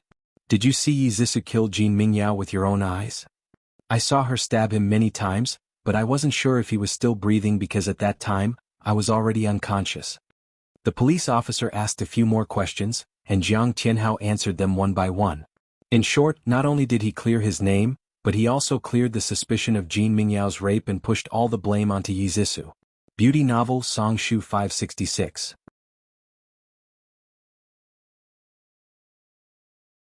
Chapter 9:16. With Jiang Tianhao's testimony, Jin Yahui heaved a sigh of relief. But at the same time he was worried about the video. If the video were to be leaked, all his efforts would have been in vain. Did he really have to let Yizisu go? He couldn't take it lying down. Jin Yahui was hesitant and extremely annoyed. Lu Jianfeng had already bribed a hacker to hack into Jin Yahui's computer. Sure enough, he found the video on his computer as well as some evidence of his corruption. Lu Jianfeng was extremely excited. He sorted out the evidence he had collected, wrote a report letter, and mailed it to the relevant department anonymously. Also, he asked Qin Tingfang to contact Jin Yahui directly and threaten him with the video to let Yizisu go. Over the phone, Qin Tingfang went straight to the point. "Mr. Jin, we all know the truth about my daughter killing your son. I don't want to blow things up, so I'm giving you one last chance. Let my daughter go. Otherwise, I don't mind fighting to the death." Jin Yahui said coldly, "So it was you who used the email to threaten me? If I listen to your arrangements and let Yizisu go, what if you go back on your words and spread the video, ruining my son's reputation?" Qin Tingfang didn't understand what he meant by his first sentence, but when she heard what he said next, she couldn't help but sneer. "Mr. Jin, are you joking? Even if my daughter was overly defensive, she still killed someone. She'll be in jail for at least a few years. You're so resourceful that it's easy for you to make her die quietly in jail. Since my daughter is in your hands, how would I dare to act rashly and spread the video?" So, not only could the video be used to threaten Jin Yahui, it was also Zisu's amulet. Qin Tingfang had to make good use of it. Jin Yahui gritted his teeth and said with a sullen face, "You're right.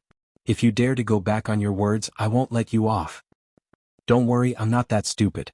My daughter is still suffering in the detention center. I want you to clear her name as soon as possible. I'll deal with it as soon as possible. Remember your promise." In the end, Jin Yahui compromised. However, he was a petty person, so he had already thought of a way to take revenge on Lu Jianfeng. For the past few days, the people of Ing City saw the news of Yi Zissou killing people when they opened their eyes. When they closed their eyes they still heard the same news. However, the content had changed drastically. Jiang Qianhao finally admitted that in order to bribe Jin Mingyao, he had deliberately sent Yi Zissou to Jin Mingyao's room. Furthermore, he had personally witnessed Jin Mingyao sexually assaulting Yi Zissou. Afterwards, Yi Zissou had fought back and over-defended herself, killing Jin Mingyao and injuring him. Yu Xiu couldn't even raise her head. She didn't even dare to step out of her house.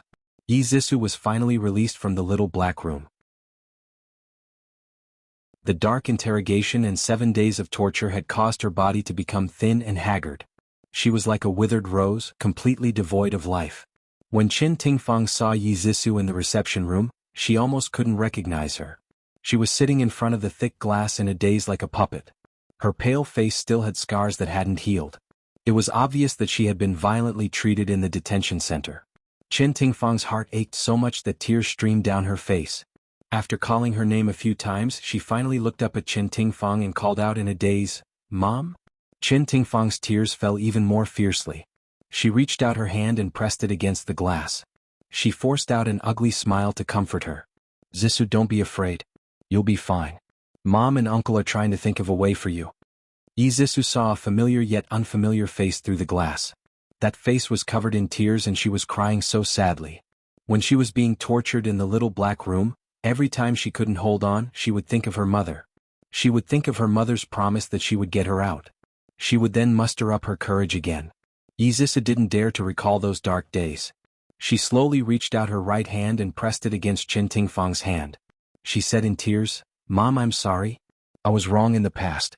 I won't go against you again. Mom, I love you." Qin Tingfang burst into tears. "Zissou, Mom loves you too. You'll be fine. You must hold on. Mom, don't cry." Yi Zissou reached out her hand and wanted to wipe the tears from her face. However, she couldn't touch her face through the glass. Qin Tingfang's heart ached when she saw this. She cried even more sadly. "Mom, don't cry. If you cry again, your eyes will swell." Yi Zissou wanted to laugh, but more tears fell. "Mom, when I get out, I will be filial to you. Mom, if you're not happy now, divorce Uncle Ji. Don't fight anymore." After this, Yi Zissou completely thought it through. No matter how much money she had, she couldn't bring it with her when she was born, and she couldn't bring it with her when she died. It was better to live happily. Unfortunately, she understood it too late. What awaited her was a few years of prison life. In the end, Yi Zissou was sentenced to 5 years in prison for excessive self-defense and murder. Jiang Qianhao was an accomplice to the rape and was also sentenced to 5 years in prison. After Yi Zissou was transferred to the women's prison, Ji Bowen visited her and told her to reform herself and turn over a new leaf. Yi Zissou was both grateful and guilty. Her eyes reddened as she said, "Uncle Ji, I've done a lot of wrong things in the past. I'm really grateful that you're still willing to visit me. I wrote this letter to Sister Yuchi. Please help me pass it to her." It was a letter of apology. It could be said that it was written with sincerity, making those who read it cry and those who read it feel sad. However, Jiyuchi read it expressionlessly and didn't say anything. She directly threw it into the trash can. Without saying a word, she turned around and went upstairs. Just as she took a step, her tears fell. She clenched her fists tightly and said in her heart, "My baby, Mom has finally avenged you.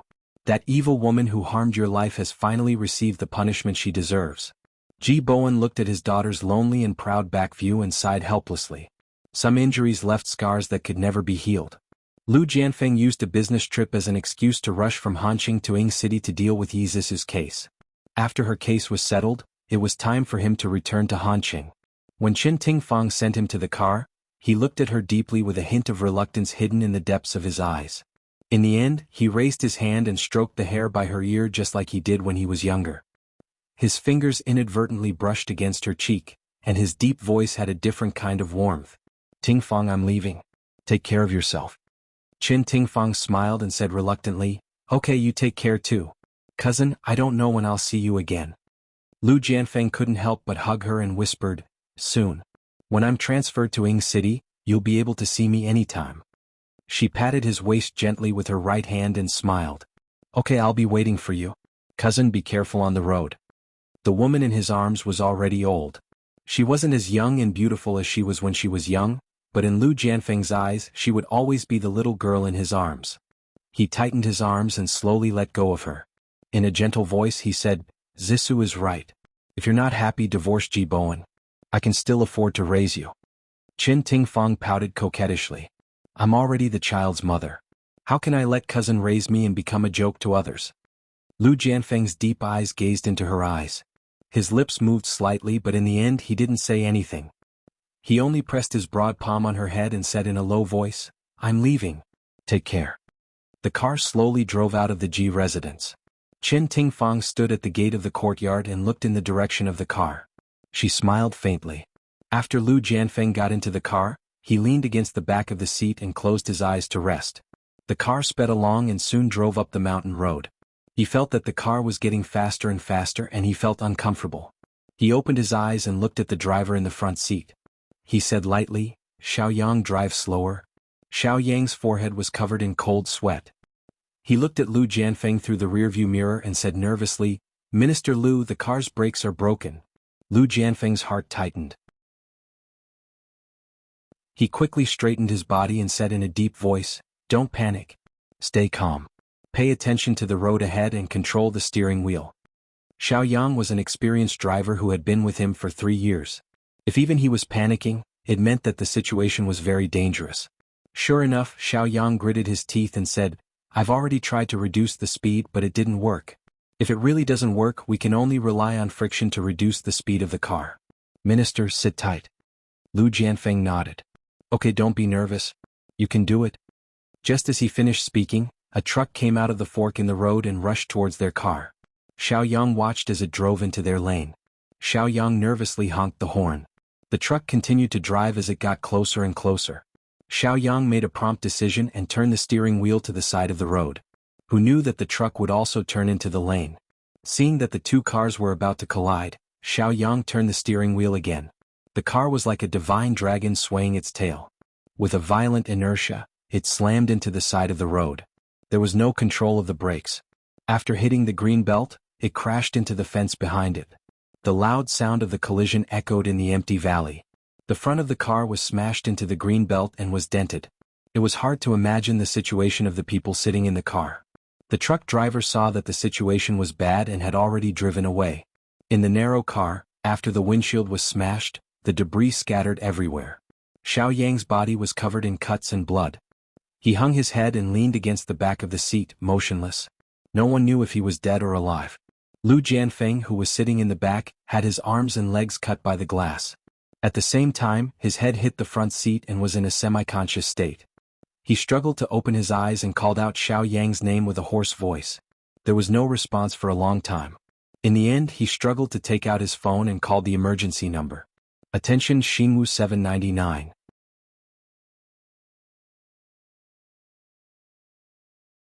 Chapter 917. "Director Jean, I've already gotten someone to do what you've instructed. It's done cleanly and there won't be any traces left behind." Jean Yahweh chuckled, "Very good, Little Lee. With you in charge, I'm assured." The person on the other end of the phone tried to curry favor with him before hesitantly asking, "What about the bid for the land in the east of the city?" "Don't worry, I'll handle it." "Alright, that's all. I have a meeting now." "Alright, Director Jean. You're busy. Jean Yahweh hung up the phone. Under his smiling eyes, there was a hidden cold hatred. He purposely got someone to create a car accident. Even if he couldn't kill Lu Jianfeng, he would at least cripple him. A series of knocks on the door interrupted his reverie. 2 men in black suits walked in expressionlessly. "Jean Yahweh, someone reported you for corruption and bribery. Please come with us for investigation." Jean Yahweh's heart thumped. He immediately smiled and said, "The two of you, are you mistaken? How could I possibly do such a thing? Is there a mistake? Please come with us to the Commission for Discipline Inspection." The 2 men showed no mercy as they walked to his left and right to prevent him from running away. Jean Yahweh's face was ashen. Would he be able to walk out safely after entering the Commission for Discipline Inspection? Just as Lu Jianfeng had planned, Jean Yahweh was interrogated. As for himself, he was also attacked by Jean Yahweh. He suffered a slight concussion, a broken arm, and a serious cut on his leg. He would have to be hospitalized for at least half a month. His driver, Little Wang, was seriously injured. He was lying unconscious in the ICU, and no one knew if he could wake up. When Qin Tingfang found out that he was in a car accident, she immediately rushed to the People's Hospital. When she saw the man wrapped up like a mummy on the bed, she couldn't help but cry. Cousin, it's all my fault. If I didn't ask you to come to Ing City, you wouldn't have gotten into a car accident. Lu Jianfeng really wanted to wipe away her tears, but Ji Bowen was also present. He only raised his hand slightly and comforted her. Ting Fang, don't blame yourself. No one can say for sure whether it's a natural or man-made disaster. My injuries aren't that serious and I'll get better soon. Ji Bowen patted Qin Tingfang's shoulder to comfort her. Qin Tingfang said with reddened eyes, Cousin, have you informed cousin-in-law about your injury? Not yet. You know how hot-tempered she is. I'm afraid that she and Lil Hao will be worried. I plan to wait until my injuries are better before informing her. That's good too. Lil Hao is about to take the college entrance exam. At this critical juncture, it's best not to distract him. Qin Tingfang picked up an apple and said while peeling it, Cousin, I've been taking care of you in the hospital these days. Whatever you need or want to eat, just tell me. Don't be shy. Lu Jianfeng gently smiled. Just hire a caretaker. Bowen will have an opinion if you take care of me personally. Ji Bowen smiled. Department head Lu, you must be joking. You're Tingfang's cousin, which means that you're my cousin as well. How can I have an opinion if she takes care of you? Lu Jianfeng joked. You're still saying that you don't have an opinion? We're family, so why are you being so polite and calling me department head Lu? Ji Bowen awkwardly smiled. I'm used to it. I haven't changed it yet. Please don't take it to heart. The three of them chatted for a while and tacitly did not mention anything about the past. The atmosphere was still harmonious. Half an hour later, Ji Bowen had something to do in the company and left first. Qin Tingfang went home to make soup for Lu Jianfeng and also left. Lu Jianfeng was the only one left in the huge ward, which made him feel a little lonely. He stared at the ceiling and sighed heavily as he thought of something. Lu Jianfeng's right hand was fractured and covered in a thick cast. He couldn't eat and wanted to use his left hand. Qin Tingfang rebuked, It's inconvenient to eat with your left hand. Let me feed you. An uncomfortable expression appeared on his handsome face. He coughed and said, That's not good. I'll do it myself. As he spoke, he picked up the spoon with his left hand and awkwardly scooped up a spoonful of rice. Qin Tingfang quickly snatched the spoon from his hand. You're my cousin. What's there to be embarrassed about? Let me feed you. She sat beside him and brought the spoon to his mouth. She smiled. Come, open your mouth. Lu Jianfeng didn't know whether to laugh or cry. Her tone sounded like she was coaxing a child. Although he felt a little uncomfortable, he still held the spoon and swallowed the mouthful of rice. The two of them were very close. He could clearly smell the faint fragrance on her body. She fed him spoonful by spoonful and wiped the corners of his mouth with a tissue from time to time.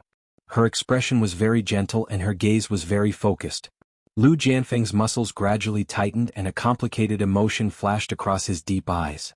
After finishing the bowl of rice, his back was drenched in sweat. Qin Tingfang saw the sweat on his forehead and naturally touched it with her finger.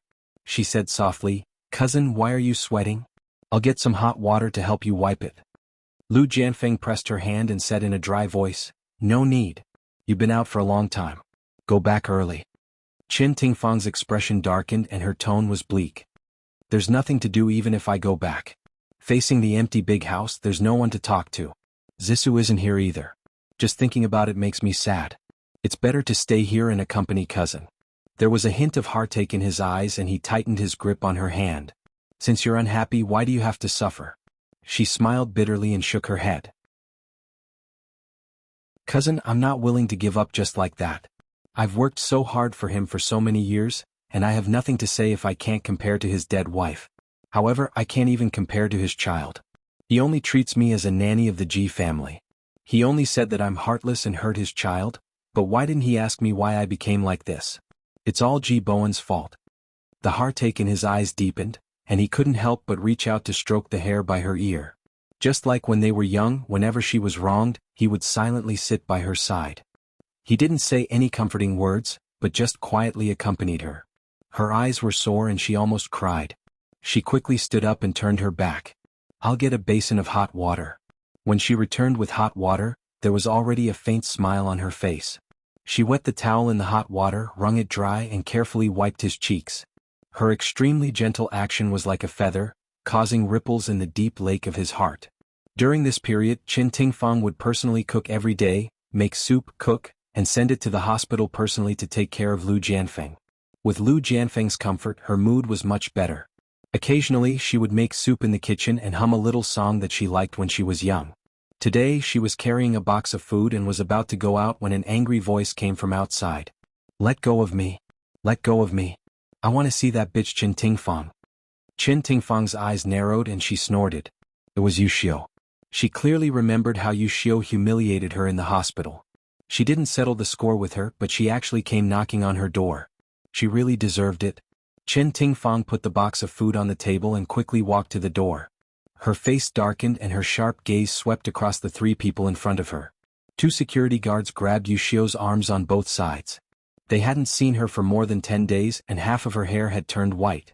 She was like a shrew, throwing a tantrum and kicking the two security guards. When she saw Qin Tingfang, she stopped kicking and roared angrily, "Qin Tingfang, return my son to me." Qin Tingfang ignored her and shouted at the security guards, "How are you doing your job? How dare you let outsiders into the villa?" The two security guards apologized profusely. "We're sorry, Mrs. G. This woman broke in when we weren't paying attention. We'll take her away immediately." Yuxiu struggled and screamed, "Qin Tingfang, you bitch. You'll die a horrible death. My son is innocent. Hurry up and let him go," she cursed loudly. Qin Tingfang's face became uglier and uglier. She suddenly shouted, "You two let her go first." The security guards were in a dilemma. "Mrs. G, this woman is crazy. What if she does something?" "It's okay. Let her go first. I want to talk to her." The security guards let go of Yuxiu, but they didn't dare to be careless. They stood closest to Yuxiu. If she dared to do anything to hurt Qin Tingfang, they would immediately subdue her. Qin Tingfang stared coldly at Yuxiu and sneered, "Yuxiu, you didn't expect this, right? Every dog has its day. Today you're in my hands." After the argument just now, Yuxiu was in a mess. Her hair was messy and her clothes were untidy. After she regained her freedom, she didn't do anything extreme like the security guards had expected. Instead, she glared at Qin Tingfang and said through gritted teeth, "There's no good person in the Ji family. Ji Bowen killed my husband, and your daughter wants to kill my son. Even if I die and turn into a ghost, I won't let you off." Qin Tingfang didn't take her threats seriously at all. She sneered, "You said my husband killed your husband. Are you delusional? You're the one who's delusional. If Ji Bowen didn't kill my husband and steal the company, the Ji Group would be our family now. What's there to be proud of? Your identity as a rich wife was stolen." Yuxiu thought about her husband's tragic death and her son's imprisonment. Then she thought about how she was alone and living a difficult life. She felt more and more desperate and broke down. There was only one thought in her mind, and that was that her tragedy was caused by Ji Bowen. She wanted to kill Ji Bowen and everyone in the Ji family. There was a voice in her head that kept saying, "Kill them, kill them." She suddenly pushed away the security guards in front of her and rushed to the Ji family's living room. Qin Tingfang and the other two were caught off guard and were a step behind. When they ran to the living room, Yuxiu had already run into the kitchen. They didn't know what she wanted to do, so they quickly chased after her. When they reached the kitchen door, they saw Yuxiu holding cooking oil in one hand and a lighter in the other. She poured the cooking oil on the ground and shouted, "Don't come over. If you dare come over, I'll set it on fire immediately." "Don't set it on fire. Calm down. We'll leave immediately." One of the security guards reacted quickly. He gave his companion a look indicating that he should hurry out and call the police. He pulled Qin Tingfang's arm and slowly left the kitchen. The security guard quietly hid behind Qin Tingfang and his colleagues. He planned to retreat further away and call the police. Unexpectedly, Yuxiu's eyes were very sharp. She noticed his small movements and screamed, "Don't move. The three of you don't move. If anyone dares to move, I'll set this place on fire immediately." As she spoke, she pressed the lighter with a click and a flame sprang up. The red tongue of flame could engulf this place at any time. Beauty novel Xinwu 799.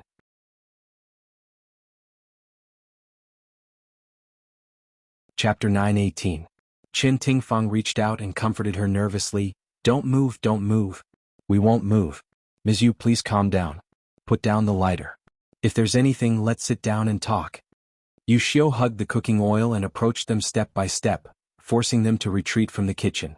The four of them slowly moved to the living room. Yuxiu poured the cooking oil as she walked. The cooking oil flowed all over the floor. Moreover, it was a wooden floor. If it was lit, it would be difficult to control the fire. Qin Tingfang and the other two's hearts were in their throats.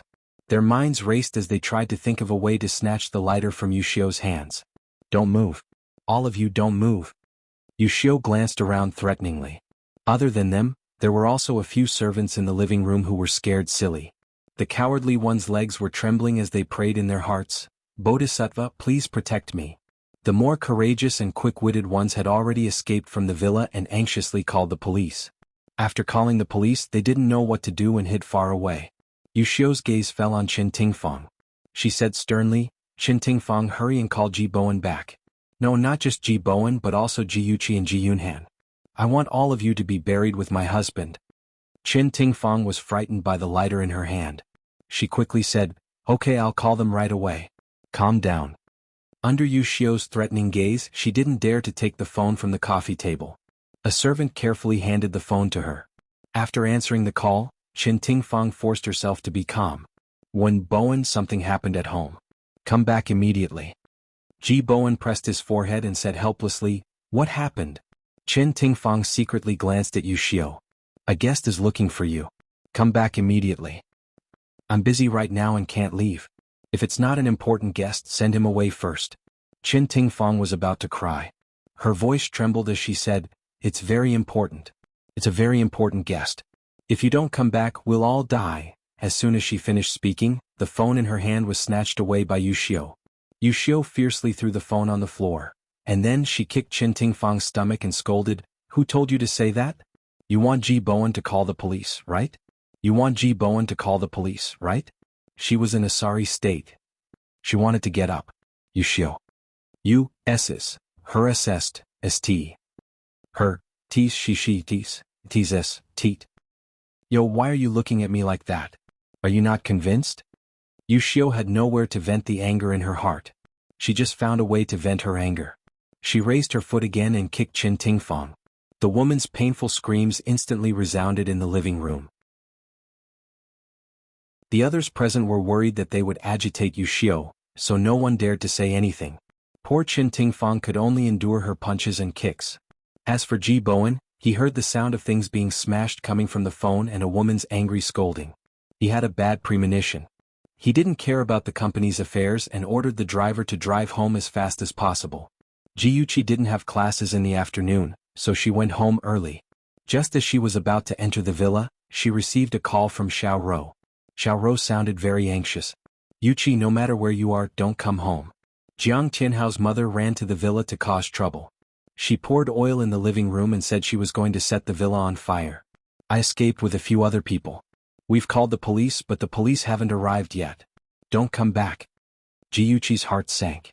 She quickly asked, "Xiao Rou, what's the situation now? How many people are being held hostage?" Xiao Rou was so anxious that she was about to cry.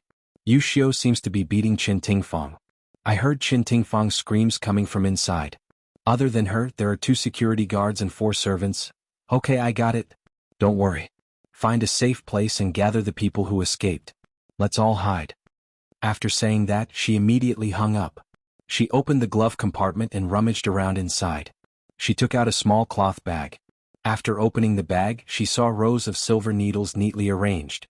These silver needles were given to her by Zhao Yao when she was practicing martial arts and learning the acupuncture points of the human body.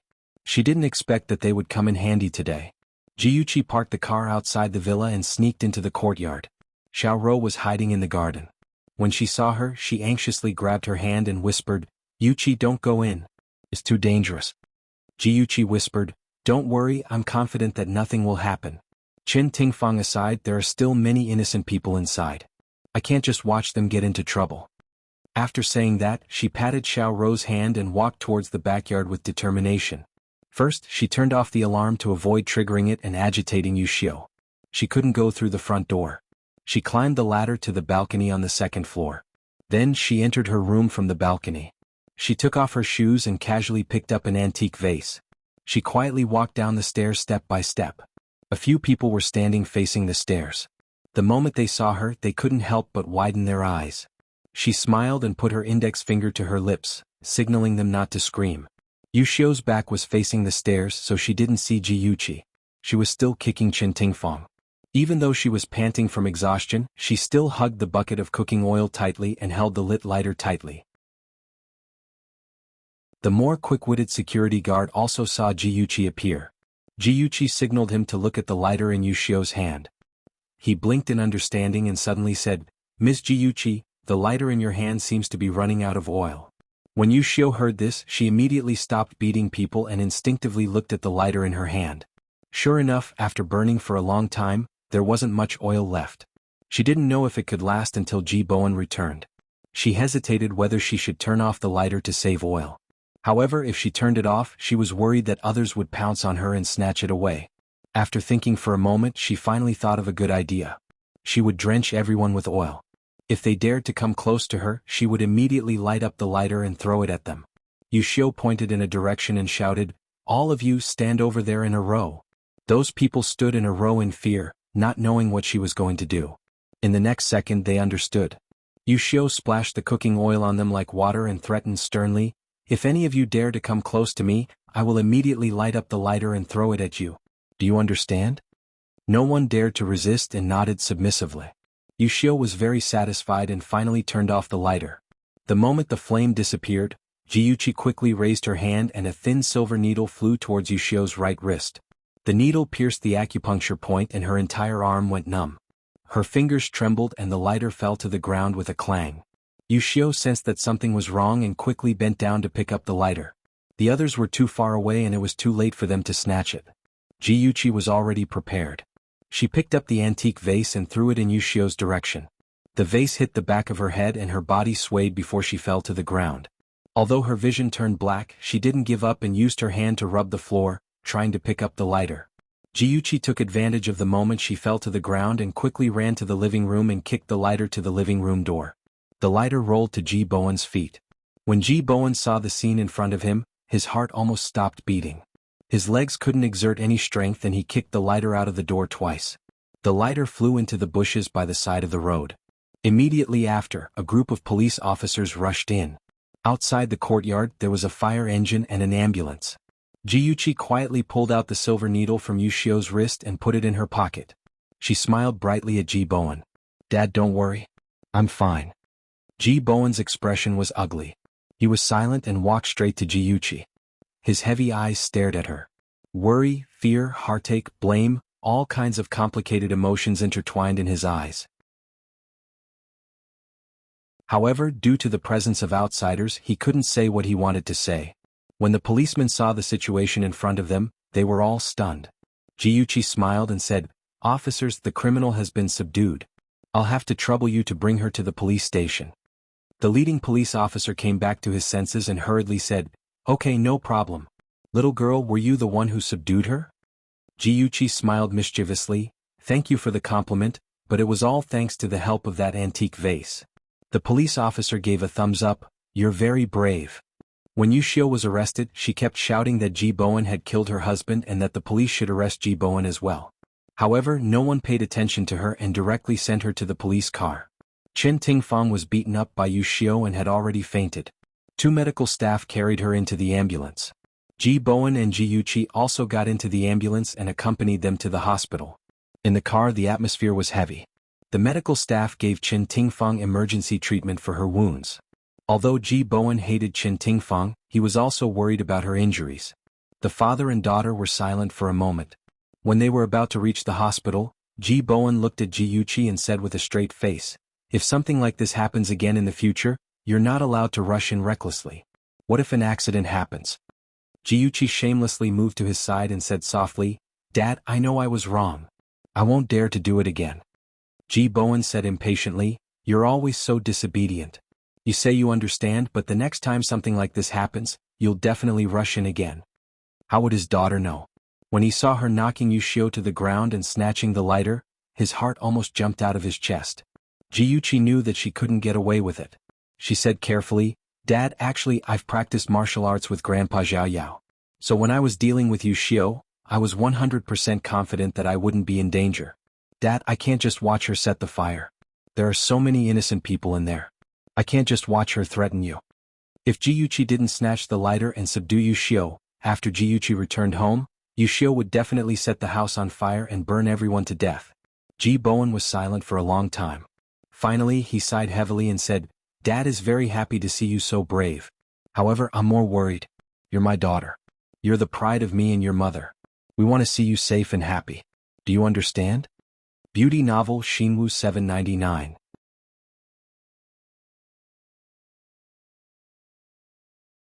Chapter 919. Jiyuchi hurriedly nodded. "Dad, I understand.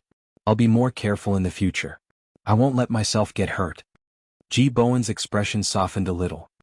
He rubbed her hair and said gently, "When did you learn martial arts? You didn't even know about it?"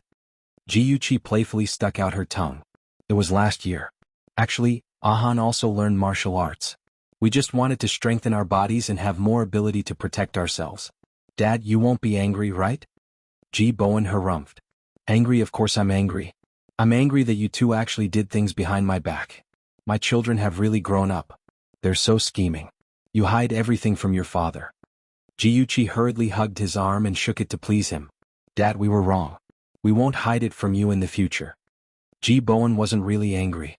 He was just teasing her. Seeing her eagerness to please him, he couldn't help but laugh. All right. You're already a big girl. You're still so spoiled. You'll make a fool of yourself." She harumphed. "Even if I become an old woman, I'll still be a child in Dad's heart. I want to act spoiled with Dad." He tapped her forehead with his finger and scolded in a joking manner, "Naughty girl." Chen Tingfeng was sent to the city's people's hospital, which was the hospital where Lu Jianfeng was staying. After Lu Jianfeng received the news, he dragged his injured leg and anxiously rushed to Chen Tingfeng's ward. He didn't even look at Ji Bowen and his daughter. He rushed to the doctor and asked anxiously, "Doctor, how's her condition? Are her injuries serious?" "The patient has multiple soft tissue injuries. Fortunately, her injuries aren't serious. She'll recover in about half a month." Lu Jianfeng glanced at the unconscious Chen Tingfeng. His brows furrowed tightly and his tone was hurried. "Since her injuries aren't serious, why hasn't she woken up yet? Have you checked her head?" The doctor said helplessly, "We've already checked her head. There aren't any injuries. Please don't worry. The patient will wake up in a few hours at most." "What about the other areas? Have you checked them all?" "Of course, her injuries aren't serious. Please don't worry." Lu Jianfeng repeatedly asked the doctor to confirm that Chen Tingfeng was indeed fine before he let the doctor go. After the doctor left, he immediately vented his anger on Ji Bowen and said with a livid face, "How did you take care of Tingfeng? How did she get hurt so badly?" Jiyuchi really wanted to roll her eyes. This was clearly an accident, yet Lu Jianfeng was blaming her father. If he wasn't looking for trouble, then what was? Ji Bowen didn't look too good either. He said slowly, "Yu Xiu barged into the house and held Tingfeng hostage. The injuries on her body were also caused by Yu Xiu." Lu Jianfeng said coldly, "Is your Ji family security system just for show? You actually let someone barge into the house." Ji Bowen's face was extremely ugly after being lectured by an outsider in front of his daughter. He clenched his fists and was about to say something when Jiyuchi stood up. She raised her chin and said righteously, "Uncle Lu, you've gone too far. I know that you're worried about Auntie Chen because of her injuries, but please don't take out your anger on my father. It was indeed the security system's negligence to let Yu Xiu barge into the house. However, I've asked the security guards and they said that they had already subdued Yu Xiu and were going to chase her out of the courtyard. It was Auntie Chen who ordered them to let go of Yu Xiu, which caused her to barge into the villa. Auntie Chen is injured, so she should also bear a part of the responsibility. She shouldn't push all the blame onto my father. Don't you think so, Uncle Lu?" Her words were clear and the main points were clear. Even the furious Lu Jianfeng had to admit that what she said made sense. However, he obviously couldn't swallow his pride and admit his mistake.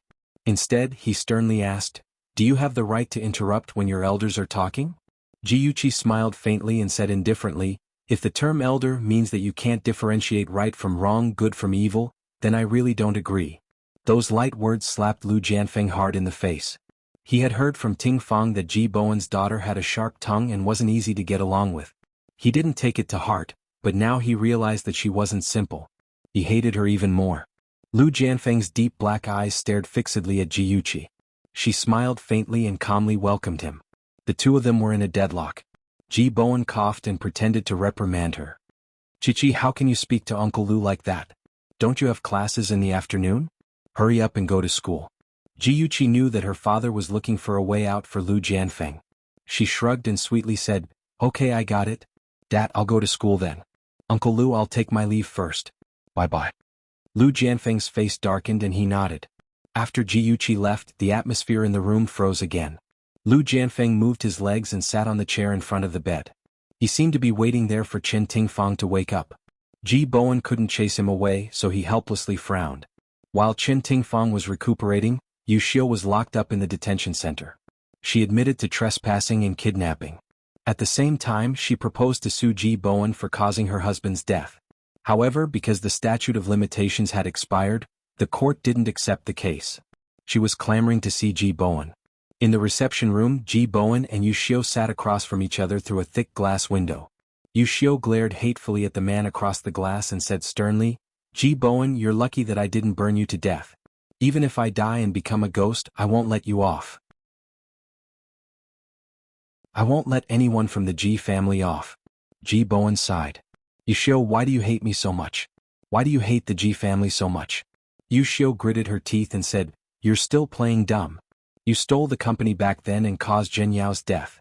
Tianhao and I were forced to live in the countryside and suffered for decades. Now your stepdaughter caused Tianhao to be sentenced to prison. His life was ruined by the Ji family.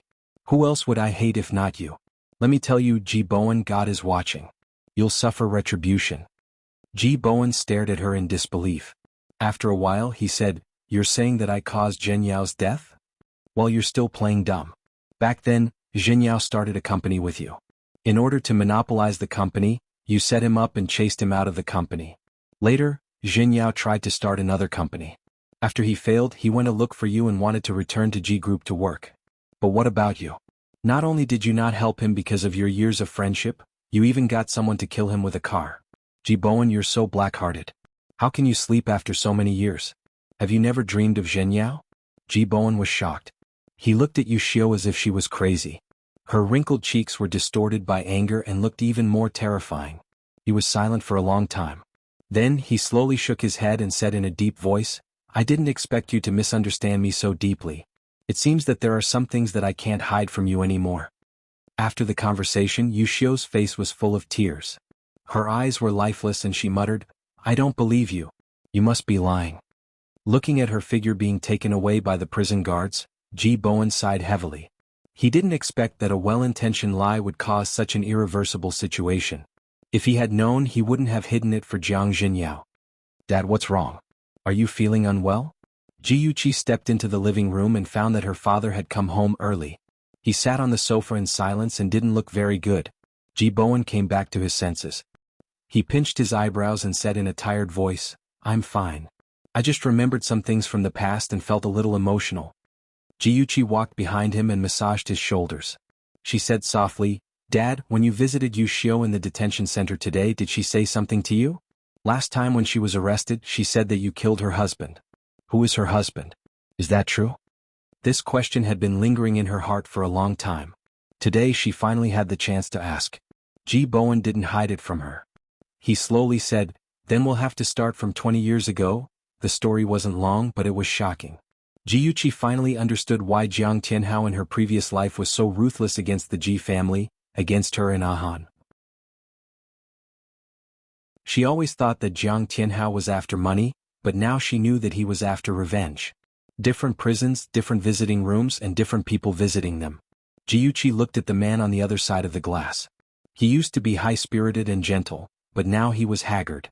In addition, there were a few long scars on his cheeks because of the special care his companions gave him in prison. He looked down and out. Jiang Tianhao was also looking at her. She was even more beautiful than the last time they met. Her jade-like face, cold and elegant expression, was still elegant and noble. He bitterly opened his mouth and said in a hoarse and unpleasant voice, "I didn't expect you to come visit me, Yuchi." Jiyuchi looked at him coldly and said indifferently, "I'm here to tell you some truths. Before I tell you, please answer me a question. You hate the Ji family, right?" Jiang Tianhao was shocked. "Why do you ask? That means you hate them." "Ah, how interesting. Jiang Tianhao, you hate the Ji family and my father because my father stole your father's company and killed your father, right? How do you know?" "It's simple. I found out the truth. I want to tell you what the real truth is." Jiyuchi unfolded a piece of paper beside her and pasted it on the glass. She said in a low voice, "Open your eyes and take a good look. Your father's signature is on this piece of paper. He personally agreed to transfer the entire company to my father for a price of 1 million. Jiang Qianhao carefully read the document and found that it was indeed his father who proposed it. He said unwillingly, "Ji Bowen must have dug a trap for my father to jump into. Otherwise, how could he sell the shares for 1 million? Jiyuchi sneered. "You think 1 million is too cheap, don't you? Then what if you add this IOU for 5 million? She took another piece of paper and pasted the side with the words on it on the glass so that he could see it clearly. She continued, "This IOU was personally written by Jiang Jinyao. Due to his greed for fame, he was schemed against and owed the other party $5 million. In order to help him pay off this debt, my father went to all the banks in Ing City and used the company as collateral to get a loan of $6 million. $5 million was used to pay off the debt, and the remaining $1 million was given to your father to buy his shares. Attention Xingwu 799.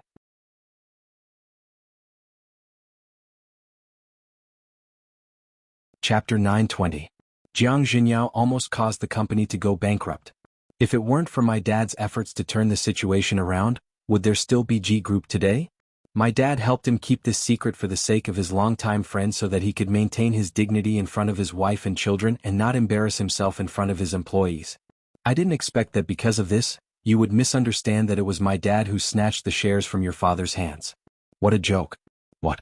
Not only did his father almost cause the collapse of G Group, but he also withdrew his investment and ran away on his own during the most difficult time?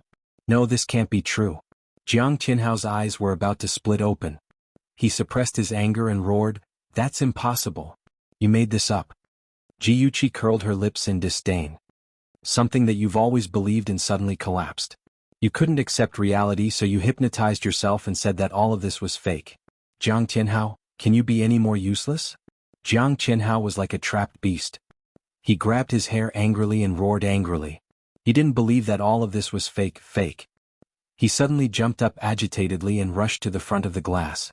He shouted anxiously, "There's also a car accident. Ji Bowen caused the car accident and caused my dad's death."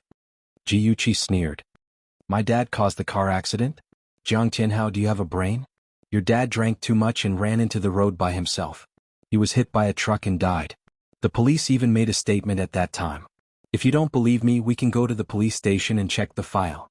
"No, I don't believe it, I don't believe it." Jiang Tianhao roared emotionally. Jiyuchi looked at him coldly and criticized him mercilessly and sharply. "You obviously have doubts, but you still don't want to believe it. That's because you treat revenge as your life's goal.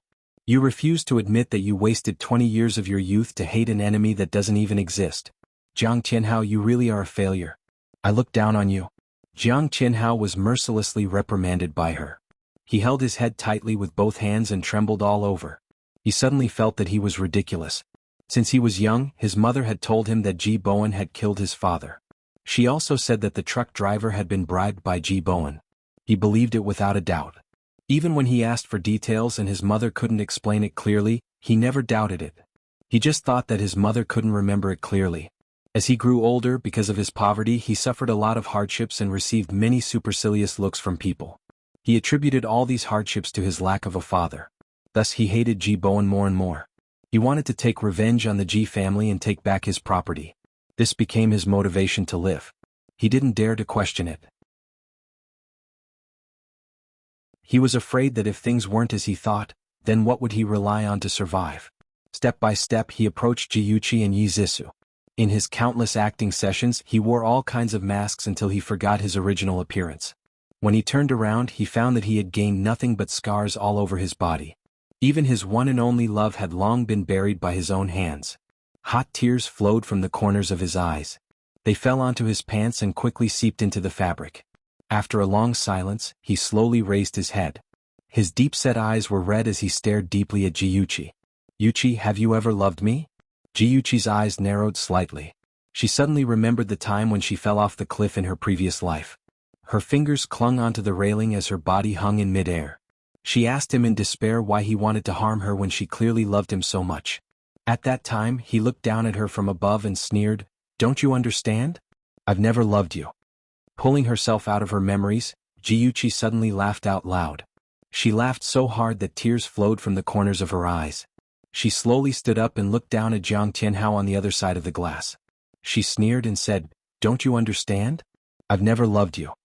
This was what he owed her in her previous life. In this life she was finally returning it to him. Jiang Tianhao's body trembled. He was like an eggplant that had been hit by frost. His face was ashen and lifeless. "You've never loved me? Not even a tiny bit?" His voice sounded as if it came from a broken flute. It was bleak and unpleasant to the ears. She said coldly, "No. So you're also acting? Yes, since you've never given your heart, what right do you have to ask others to give their heart?" Jiyuqi's cold eyes slid across his cheeks. After throwing down these words, she left behind a proud and cold back view and walked away resolutely. Jiang Tianhao stared at her back view in a daze. After a long time he said in a low voice, "But I loved you." The fog was confusing. He couldn't see the direction clearly and couldn't see the surroundings clearly. He walked aimlessly in the fog alone. He had a thought in his mind that he was looking for something, but he couldn't remember what it was that he was looking for. Suddenly, a gust of wind came from nowhere and blew away the thick fog around him. He stood there in a daze and found that he was standing beside a crystal-clear river. On the calm surface of the river, familiar scenes were reflected. On a cold winter day, he pushed her into the lake and rescued her with his own hands. Under the falling leaves, the girl smiled shyly. "Senior Tianhao, thank you for saving me from the lake." At the entrance of the ladies' room, the girl was drenched from head to toe. Her wet hair stuck to her pale face. She said in tears, "Senior Gu Fifan and I are innocent. I don't know what happened at the ball. Please believe me." On her 21st birthday she was almost molested by Chen Yifei. He saved her and let everyone see the embarrassing scene between them. From then on he became her fiancé. At Zhu Zhu's birthday party, everyone saw her and Gu Fifan hugging each other with their clothes disheveled. She tried to explain herself, but no one was willing to listen. Madame Zhu scolded her for being shameless and chased her out of the party. He left with her and was very gentle. At that moment, her heart and eyes only had him. Ji Bowen was completely disappointed in her and allowed her to enter Ji Group. When she was 23, he found out that the eldest young master of Shin Group liked her. He was afraid that she would fall in love with someone else, so he listened to Yi Zisu's suggestion and ruined her. Without her beautiful face, would Shinja still like her? When she was 24, they got married and he was promoted to manager of Ji Group as he wished. That same year, he wanted to bribe Jean Mingyao and personally sent her to Jean Mingyao's bed. On the first anniversary of their wedding, she transferred 10% of her shares to him. He took over Ji Bowen's position as CEO, and Ji Bowen died in a car accident. On the second anniversary of their wedding, she had lost her value. He and Yi Zisu personally pushed her off the cliff. The moment she fell off the cliff, she screamed like a ghost, "Jiang Tianhao, I hate you. You adulterous couple, you'll die a horrible death." The images kept changing, real, fake, happy, painful. It was like an old movie that was spread out in front of his eyes. Finally, the calm river suddenly became turbulent. A violent storm swept him into the rolling waves, and a rapidly spinning whirlpool dragged him into the endless darkness. Jiang Tianhao woke up screaming. In the huge prison cell, there was only the sound of the television broadcasting the news. The news said that Ying City had welcomed a new leader, Lu Jianfeng. The host talked non-stop about Lu Jianfeng's past achievements. The prisoner sitting in front of the television complained impatiently, "Damn it, it looks like there's only this stupid news." The noisy voices and the voices in the dream kept mixing and separating. Jiang Tianhao held his head uneasily. He didn't know if this was reality or a dream. He didn't even know if he was living in reality or in a dream. Jiang Tianhao went crazy.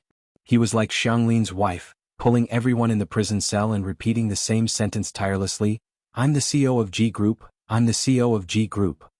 *CK, are you crazy? If you're the CEO of G Group, I'm the leader of Ying City. *CK, crazy man, ignore him. A burly man kicked him away. He was sent flying to the corner of the wall. He curled up in the corner and kept muttering, "I'm the CEO of G Group, I'm the CEO of G Group." The prison hired a professional psychiatrist to examine Jiang Tianhao. In the end, it was confirmed that he had gone crazy. He was sent to a mental hospital to live out the rest of his life. After Lu Jianfeng recovered from his injuries, he received a transfer order. He was now the leader of Ying City. He took up the position alone and left his wife and son in Hanqing. Because his son, Lu Tianhao, was about to take the college entrance examination, in order not to affect his son's studies, He let him continue to study in his original school. His wife stayed in Hanqing to take care of him. He lived alone in the family building of the municipal compound. Chen Tingfang would visit him every 2 days to help him do the laundry and cook. She also bought vegetables and fruits to put in the fridge in case he needed them. Every time this happened, he would sit on the sofa and read the newspaper while Chen Tingfang would be busy in the kitchen. Occasionally she would poke her head out to talk to him. He had an illusion that the two of them were husband and wife. Just as the word husband and wife appeared in his mind, he immediately pushed it back down. He looked away nervously, afraid that she would discover the secret he had hidden deep in his heart. "Cousin, my apron strap has loosened. Help me fasten it." Her smiling voice came from the kitchen. His heart suddenly contracted and he almost jumped up from the sofa. His fingers suddenly tightened around the newspaper. He took a deep breath and said slowly, "Wait, I'll be right there." She stood in front of the kitchen counter with an egg beater in her hand. She quickly stirred the eggs in the bowl. Under the soft light, her side profile was gentle and beautiful. He couldn't help but reach out and move closer to her white cheeks. She suddenly turned around and smiled. "Cousin, what are you waiting for? Hurry up and help me fasten my apron." His hand that was in midair stiffly changed its trajectory and slowly slid down to the strap of her apron. His fingers inadvertently touched her waist. Her body trembled and she giggled. "You're so annoying. You know that I'm ticklish?" Her smile was like a flower. Her well-maintained skin was as bright as a prostitute's. He couldn't help but feel his throat tighten. His fingers clenched tightly and he slowly took a step back to put some distance between them. He said in a hoarse voice, "If there's nothing else, I'll go out first." He was afraid that if he stayed any longer, he wouldn't be able to resist pouncing on her. "Okay, you go out first. I'm going to start cooking now." Chen Tingfang didn't notice his strange behavior. She buried her head and beat the eggs. When his footsteps faded away, she suddenly thought of something. She looked up and called out, "Cousin?" "What?" He stopped and turned around to look at her. His dark eyes were like the sky before a storm. "I brought red wine over. It's in the fridge. Help me take it out." "Okay." Under the soft light, the mellow red wine, and the person sitting facing him, the atmosphere was very good. Unknowingly, Lu Jianfeng drank 2 glasses of wine. When he put down the glass, he found that Chen Tingfang was already drunk. Her cheeks were red and her eyes were blurred. She was half lying on the table looking at the wine bottle and giggling. Lu Jianfeng's heart softened. He used his hand to tuck her hair behind her ear and said gently, "What are you thinking of that made you smile so happily? Come and see." Hongcha 866.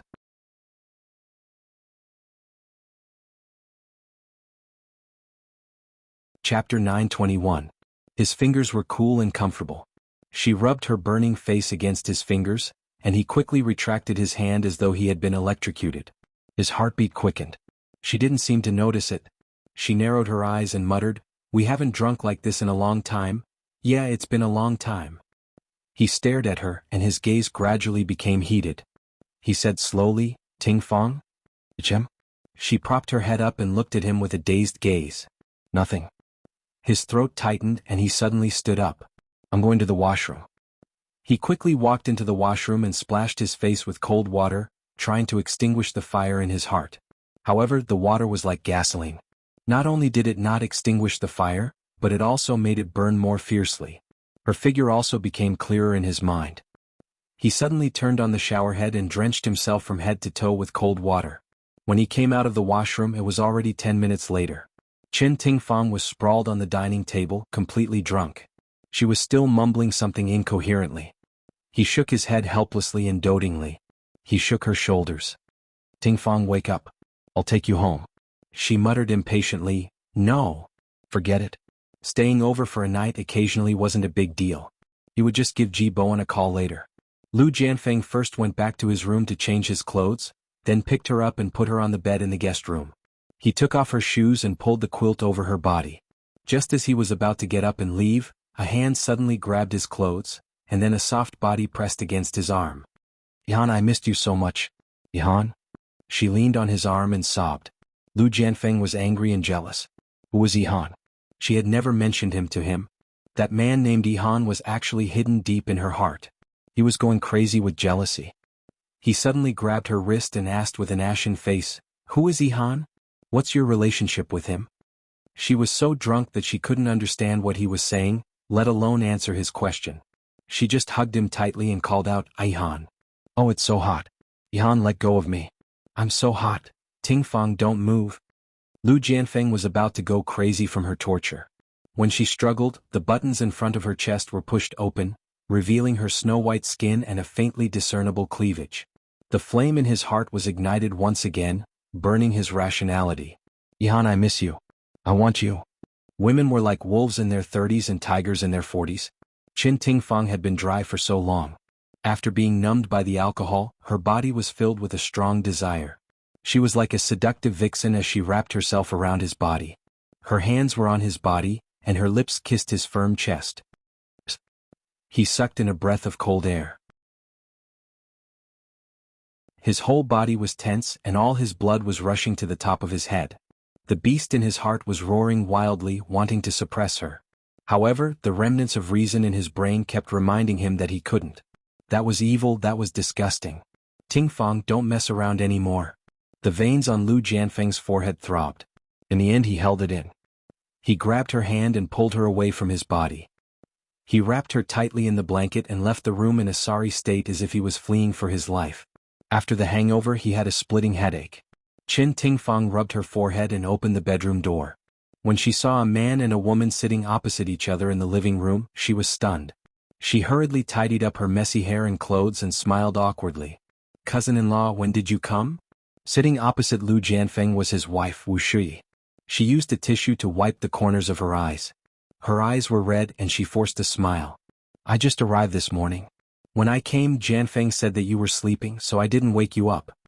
Qin Tingfang noticed that Wuxia should have cried, and her cousin's expression was very ugly. The atmosphere between them was a little strange. She tactfully said, I'm really sorry. I slept too late last night and accidentally woke up late. Cousin-in-law, take your time talking. I'll go wash up first. Wuxia nodded. When she entered the bathroom, she turned her gaze and met Lu Jianfeng's eyes again. She said softly, Jianfeng, what should we do about Tianhao? I'm so scared. She choked on her sobs and tears started to fall again. Lu Jianfeng's brows were tightly knitted. He said in a low voice, has it been diagnosed? She nodded. I've already asked a specialist to examine it. The diagnosis is acute leukemia. If he doesn't undergo special treatment, he only has half a year to live. At this point she was already sobbing. She covered her mouth with her right hand and tried her best to control herself. The doctor said that a bone marrow transplant is the best treatment. However, in the bone marrow bank, they couldn't find a bone marrow match for Tianhao. This news was like a bolt from the blue to Lu Jianfeng.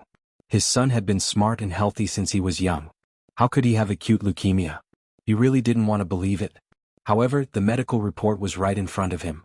He had no choice but to believe it. He was silent for a long time. He reached out and put his arm around her shoulder. He said hoarsely, Shuyi, you go back to Hanqing today and handle the procedures for Tianhao's suspension. I'll go back tomorrow and transfer Tianhao to Ying City Hospital. Ying City is the provincial capital after all. The medical standards there are better than Hanqing. Moreover, it's easier for me to take care of you and your son. Okay. Wu Shuyi leaned into his arms and cried softly. Qin Tingfang stood at the bathroom door. The door was opened slightly and she happened to hear their conversation. Knowing that Lu Tianhao was seriously ill, she also felt terrible. She stood there for a long time until the crying stopped. Then she pretended that she didn't know anything and walked out with a normal expression. Cousin-in-law, it's rare for you to come to Ying City. Let's have lunch together. Wu Shuyi's eyes were still a little red, but her emotions had returned to normal. She smiled and said, I still have something to do. I have to rush back to Hanqing this afternoon. We'll have plenty of chances to have lunch together in the future. Lu Jianfeng glanced at Qin Tingfang and said, Shuyi, Tingfang is not an outsider. You don't have to hide Lil Hao's illness from her. Qin Tingfang pretended that she didn't know anything. She looked surprised and asked, What's wrong with Lil Hao? Wu Shuyi turned her head away. Her eyes were filled with tears again. Lu Jianfeng said slowly, Lil Hao is sick. He has acute leukemia and needs a bone marrow transplant. I plan to transfer him to Ying City's People's Hospital. Bone marrow transplant? Have you found a bone marrow match? Not yet. But I believe that we will find one. Lil Hao will be fine. Yes, Lil Hao will be fine. Cousin-in-law, don't worry too much. Everything will be fine. Qin Tingfang sat beside Wu Shui and patted the back of her hand. I hope so. During the prison visit, Qin Tingfang told Yi Zhisu about Lu Tianhao's illness. Yi Zhisu immediately suggested a blood test to see if her bone marrow was a match with Lu Tianhao's. After all, they were close relatives. Perhaps they could be a match. Soon the prison approved her blood test. Lu Jianfeng, his wife, and Qin Tingfang were all looking forward to the test. They hoped that it would be a match. However, things didn't go according to their wishes. The test results showed that their bone marrow match was less than 5 points. This meant that the success rate of the surgery was very low. Lu Jianfeng didn't dare to let his son take the risk unless it was absolutely necessary. He thought that there would be a way to find a bone marrow match for his son. Wu Shui burst into tears. All her relatives and friends had done blood tests. Their bone marrow match with Lil Hao's bone marrow was less than 5%. Lil Hao was still so young. Was there really no hope? Yi Zhisu was also very sad. After spending a few months in prison, she clearly understood the value of life. Lil Hao was still so young. She looked at the test report in her hand and sighed dejectedly. It would be great if I could get my friends to do the test. Oh, and Uncle Ji and Yuchi. At least there's more hope. Qin Tingfang's eyes lit up. She suddenly remembered that Ji Bowen was very concerned about his family's health. Every May he would organize a full-body checkup for his family members. Even the servants of the Ji family had the right to a free checkup. If she persuaded him to do the checkup in advance, it should be fine. That night at dinner, Qin Tingfang said with a smile, Bowen, I've been feeling tired lately. I plan to do a full-body checkup. Ahan and Yuchi haven't had a checkup in a long time. When are you free? Let's go together.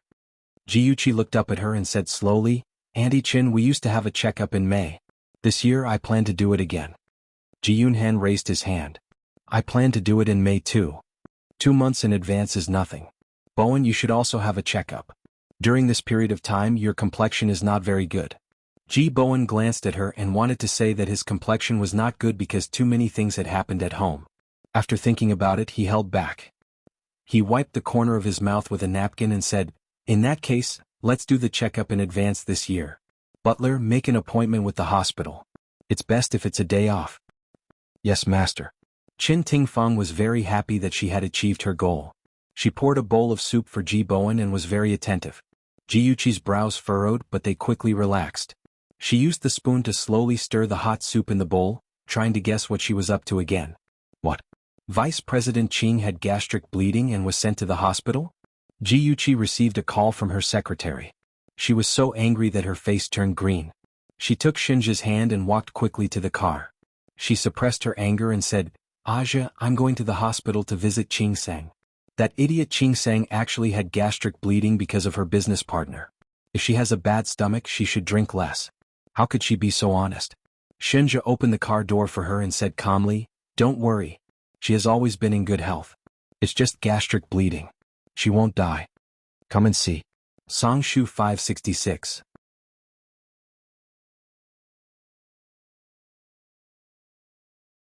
Chapter 922. Ji Yuchi buckled her seatbelt and said suspiciously, Aja, you don't seem very happy. Shinja gestured for Aze, who was sitting in the driver's seat, to start the car. Then he rubbed Yuchi's hair and said expressionlessly, Correction, I am very unhappy. What? Qing Sang is my friend and also your subordinate. It's reasonable for us to care about her. Ji Yuchi felt that it was necessary to teach him about the ways of the world. If a person was too cold, he would lack friends and feel lonely. She didn't want Shinja to feel lonely. Shinja said seriously, Because you're jealous. You care more about her than you care about me. Hey, I'm not. I'm also very concerned about you. Ji Yuchi pouted, feeling wronged. She had been wrongly accused. I came to your school from the company hungry because I wanted to have lunch with you. But after you heard that Qing Sang was sick, you forgot about me. He stated the truth seriously. Ji Yuchi felt guilty. I'm sorry. It's my fault. If you're hungry, let's go eat first and then go to the hospital, okay? He patted her head like he was comforting an uneasy pet. Let's go to the hospital to see Qing Sang first. Otherwise you'll be distracted when you eat. He knew her character very well. She bit her lip. Suddenly, her eyes lit up and her cheeks bloomed with a bright smile. Wait a minute. I have something for you. She put her handbag on her lap, unzipped it and rummaged through the bag. Finally she took out 2 bags of snacks, a bag of biscuits and a chocolate bar. She handed them to him as if she was presenting a treasure. She smiled happily and said, "Here, these are my snacks. They can fill your stomach." Shenja looked away in disgust. "I never eat this kind of junk food. It's okay to eat it once in a while. It's delicious. I'm not lying." She quickly opened the bag, picked up a piece of biscuit with jam and fed it to him. She coaxed him like she was coaxing a child. "Open your mouth. Good boy, open it quickly." Shinja was speechless. "Do you think I'm a child? Even children aren't as picky as you. Young Master Shin, please eat a little. I'll be very sad if you starve yourself. Please, please." She almost climbed on top of him, one hand on his chest, the other holding the biscuit to his mouth, a pair of beautiful eyes quickly blinking, like the bright stars in the sky. His face was dark. "Feed me." Okay, open your mouth." "It's not like that with your mouth, feed it." She was blushing, S's lips. Then he bit by bit until her fingers finger her fingers. She blushed and whispered, "Stop fooling around. Aze is still here." Aze didn't hear or see anything. His eyes were focused in front of him. As a competent bodyguard and killer, he was very professional. He absolutely didn't see or hear anything indecent. Listen, that didn't seem to be something he could control. Jiyuchi was very worried about Chingsang. She thought she would see her lying weakly on the hospital bed. In fact, she was leaning against the bed, with one hand on an A4 drip and the other handling company documents. A thick stack of documents was neatly placed beside her. Even when she heard someone come in, she didn't raise her head. "Stop persuading me to rest. If you keep nagging, go back immediately," she said coldly. Oh, even if she was sick, the queen was still the queen. Her aura was strong and imposing. Jiyuchi couldn't help but laugh. She approached her in her high heels. "Queen Chingsang, who are you angry with? Don't tell me it's Yulei?" Yulei was the only one who could make her so uneasy. Speaking of which, Yulei was really a weirdo. No matter how many times Chingsang rejected him, he still pounced on her and wouldn't let her go. Speak of the devil. Yulei walked over with a lunchbox in his hand. He laughed heartily and said, "What are you talking about?" As a partner of Free Company, he knew Jiyuchi, the boss behind the scenes. He also heard about her relationship with young Master Shin. So he smiled and nodded at the two of them. Then he turned his gaze to Chingsang. Obviously, he wanted Chingsang to answer his question. Chingsang put down the documents in her hand and said coldly, "I said if you disturb my work again, I'll throw you out." Jiyuchi facepalmed. She couldn't bear to look at the queen's aura. "Brother Yulei, hang in there." She thought Yulei would be frustrated. She didn't expect him to turn from a sunny guy to a loyal dog in the next second. His invisible tail wagged behind him and he smiled cutely. "Sang, you're the most charming when you're working. But if you don't eat, you won't have the energy to work. So put your work aside and eat first. We have your favorite vegetable porridge today." Jiyuchi widened her eyes. She learned something today. Chingsang pushed away his hand that was about to help her. She said coldly, "Don't touch me." "Sang, don't misunderstand. I just want to help you. Go away. Don't give me that despicable look." "Sang, don't you think I'm cute like this? I've been practicing in front of the mirror for a week." "Cute? Please don't insult the word cute." "Sang, you're so heartless." Sob, sob, sob. The two people in the room bickered as if there was no one else around. Jiyuchi felt that she was particularly unnecessary. Shinja stood beside her and said in a low voice, "See? She's doing very well. You can rest assured now." "Yeah, as long as Chingsang is fine. Let's go. Don't disturb them." Jiyuchi smiled wickedly and secretly held Shinja's hand. They had already walked to the door when Chingsang suddenly said, Boss, thank you for coming to see me." "I'm fine." Jiyuchi didn't expect Chingsang to thank them personally. She raised her eyebrows and smiled. She turned her head and teased, "With Yulei taking care of you, we can rest assured. Rest well. You can rest for as long as you want." Chingsang's face darkened. "Don't put me together with him." Yulei beamed. "Thank you, Miss Ji. Sang will go back to work when she recovers." Chingsang glared at him. "Hey, if you don't speak, no one will think you're mute." What did he mean by, Sang? She was her. It had nothing to do with him. Jiyuchi laughed loudly. They really were a pair of quarrelsome lovers. "I can see that Yulei really likes Chingsang. Unfortunately, Chingsang doesn't like him," Jiyuchi said softly to Shinja in the corridor with their fingers interlocked. Shinja held her hand tightly. "It's not that Chingsang doesn't have feelings for Yulei. It's just that she's used to being cold and doesn't know how to get along with others." Just like when he first fell in love with her, he was a little flustered and a little helpless. He didn't know how to like someone. Jiuchi looked up at him and smiled. I really hope they can be happy together. Maybe they will. As long as Yulei continued to pester her, Qing Sang would be captured by him sooner or later. After entering the elevator, Jiuchi saw the door of the office closest to the elevator open. A tall and straight man walked out holding a little girl's hand. Behind them was a doctor in a white coat. The man put on his sunglasses and nodded at the doctor. Dr. Han, thank you for your hard work. You're welcome.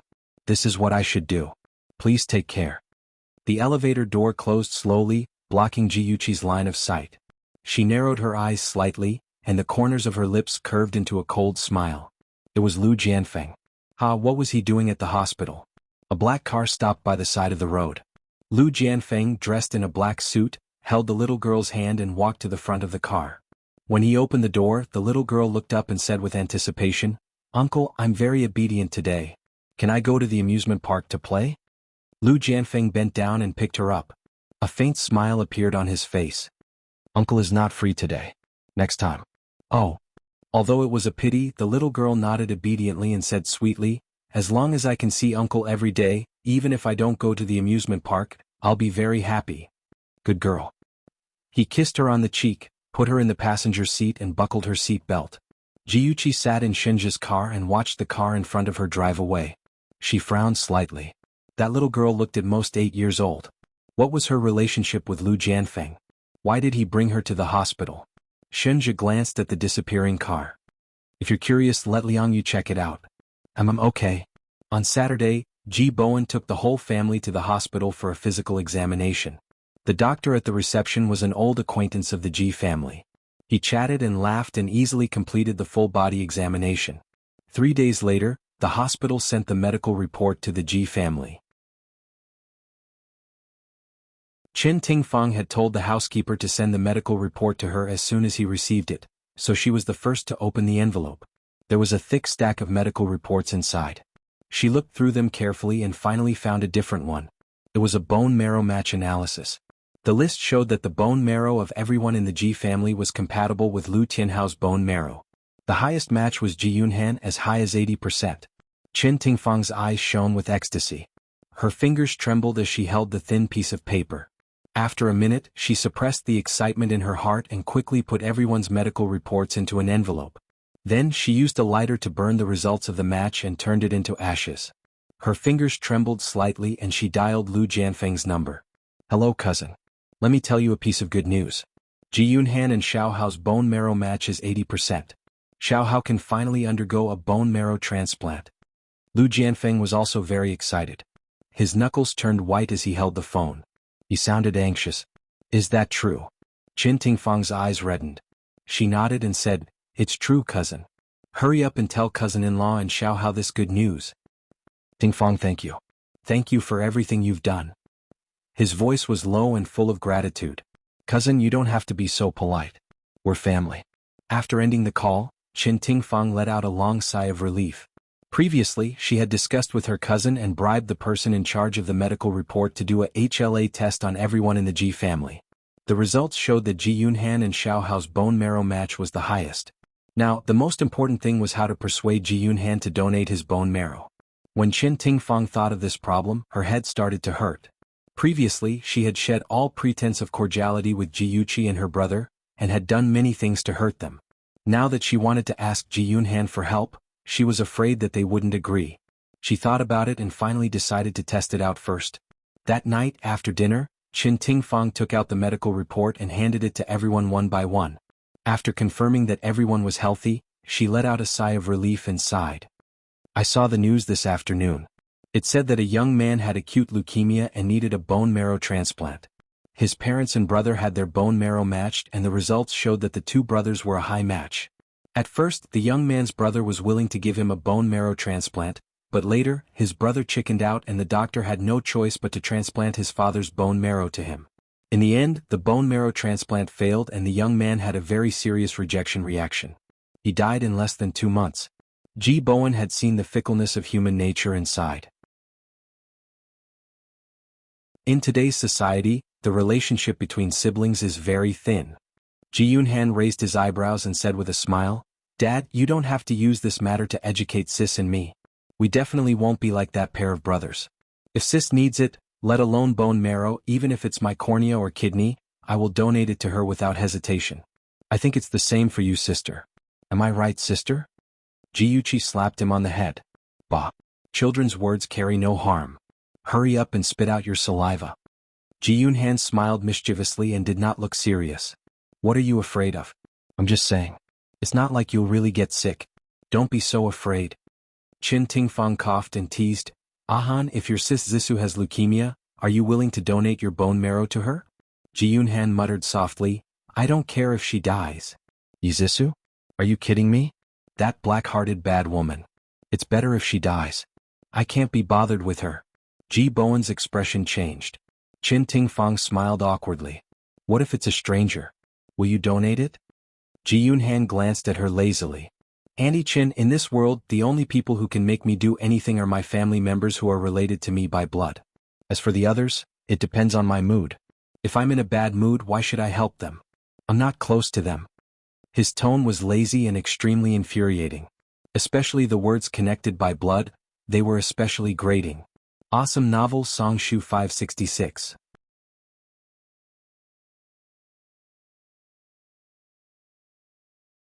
Chapter 923. Qin Tingfang felt a mouthful of blood in her chest. She was so frustrated that she could die. After a while, she squeezed out a few words from between her teeth. Really? Ah. Ji Bowen's expression became serious. He said slowly, Ahan, your feelings for your family are very good. However, you can't be heartless towards outsiders. If you can help them, help them. Don't act according to your whims. Do you understand? I understand, Dad. I'm just kidding. Ji Yunhan's indifferent attitude made Qin Tingfang's heart sink. She knew that Ji Yunhan was serious. He would never help someone he did not like. Even if Ji Bowen was suppressing him, he would still not listen. Moreover, would Ji Bowen really help her persuade Ji Yunhan? She was really doubtful. After all, the Ji family and her cousin were not on good terms. The snow-white walls and the faint smell of disinfectant. Qin Tingfang pushed open the door and saw the young man standing by the window. His dark hair covered his forehead. His bright eyes were filled with melancholy. His face was as pale as snow. When he saw her, the melancholy in his eyes was immediately replaced by a smile. Aunt, you're here. Qin Tingfang shook the bag in her hand and smiled. I brought you a game console today. You won't be so bored anymore. Lu Tianhao cheered, Yay, that's great. I used to want to play games but Mom wouldn't allow it. She said that it would affect my studies. Now I don't have to worry. I can play games to my heart's content. On his handsome face there was a bright smile on his face. Qin Tingfang felt her heart ache when she saw that he was pretending to be cheerful. Lil Hao was still a child. How could he not be afraid when faced with the threat of death? In order not to worry the adults, he would only show his negative emotions when he was alone. The room was very quiet. Only the sound of the game console could be heard. Wu Shuyi looked at her son sympathetically. She quietly walked to Qin Tingfang's side and pulled her out of the ward to the end of the corridor. Tingfang, how's the discussion about the bone marrow donation going? Did Ji Yunhan agree? Qin Tingfang said awkwardly, Cousin-in-law, I tried to sound out Ji Yunhan's opinion. He's not very willing. Then what should we do? Otherwise, I'll go to Ji Bowen and ask him to persuade his son. Wu Shuyi's eyes are red. Now Ji Yunhan is her life-saving straw. She must grab him. Cousin-in-law, to be honest, even if you beg Ji Bowen, I'm afraid that he won't agree. After all, we have a grudge against him before. Qin Tingfang gritted her teeth and made up her mind. She said resolutely, Cousin-in-law, don't worry. I'll handle it well. Wu Shuyi grabbed her wrist tightly and asked anxiously, How are you going to solve it? Could it really be solved? Little Hao doesn't have much time left. We have to perform the surgery as soon as possible. Qin Tingfang hesitated for a moment, then leaned over to her ear and whispered a few words. Wu Shuyi was shocked. Isn't that a bad idea? Why don't we talk to them? What if they agree? What if they don't agree? Won't we alert them? We won't have any chance at all? I've already consulted the doctor. Donating bone marrow won't harm the donor. Moreover, the process is relatively simple. As long as we do it cleanly, no one will notice. But I'm still worried. I feel that it's a little too much. Qin Tingfang looked in the direction of the ward and said faintly, Cousin-in-law, compared to Little House life, what's the big deal? In the end, Wuxia was moved by her words and agreed with her idea. However, she was still worried. Therefore, when she saw Lu Jianfeng that night, she told him about Qin Tingfang's plan. In the end, she said uneasily, "Jianfeng, are we really going to do this?" Lu Jianfeng frowned and remained silent. He had considered asking Ji Bowen for help. However, he was a person who had been in a high position for a long time and had developed a sense of arrogance. It was really difficult for him to lower his voice and beg Ji Bowen. Moreover, he had threatened Ji Bowen before. If he were to ask him for help now, he would definitely make things difficult for him or even reject him. He massaged his temples and said slowly, "Tingfang has a point. If Ji Bowen doesn't agree, we'll alert them again. It'll be very difficult to carry out our plan in secret." This meant that he agreed with Qin Tingfang's idea. Wuxia didn't know why, but she felt relieved. She also comforted herself. Anyway, Ji Yunhan's body wouldn't be harmed, so she shouldn't worry about it. After class, Ji Yunhan was about to go to the cafeteria for lunch with his classmates when his phone suddenly rang. It was an unfamiliar number. He pressed the answer button and a middle-aged man's deep voice came from the other end of the line. "Hello, is this Ji Yunhan?" "Yes, I am.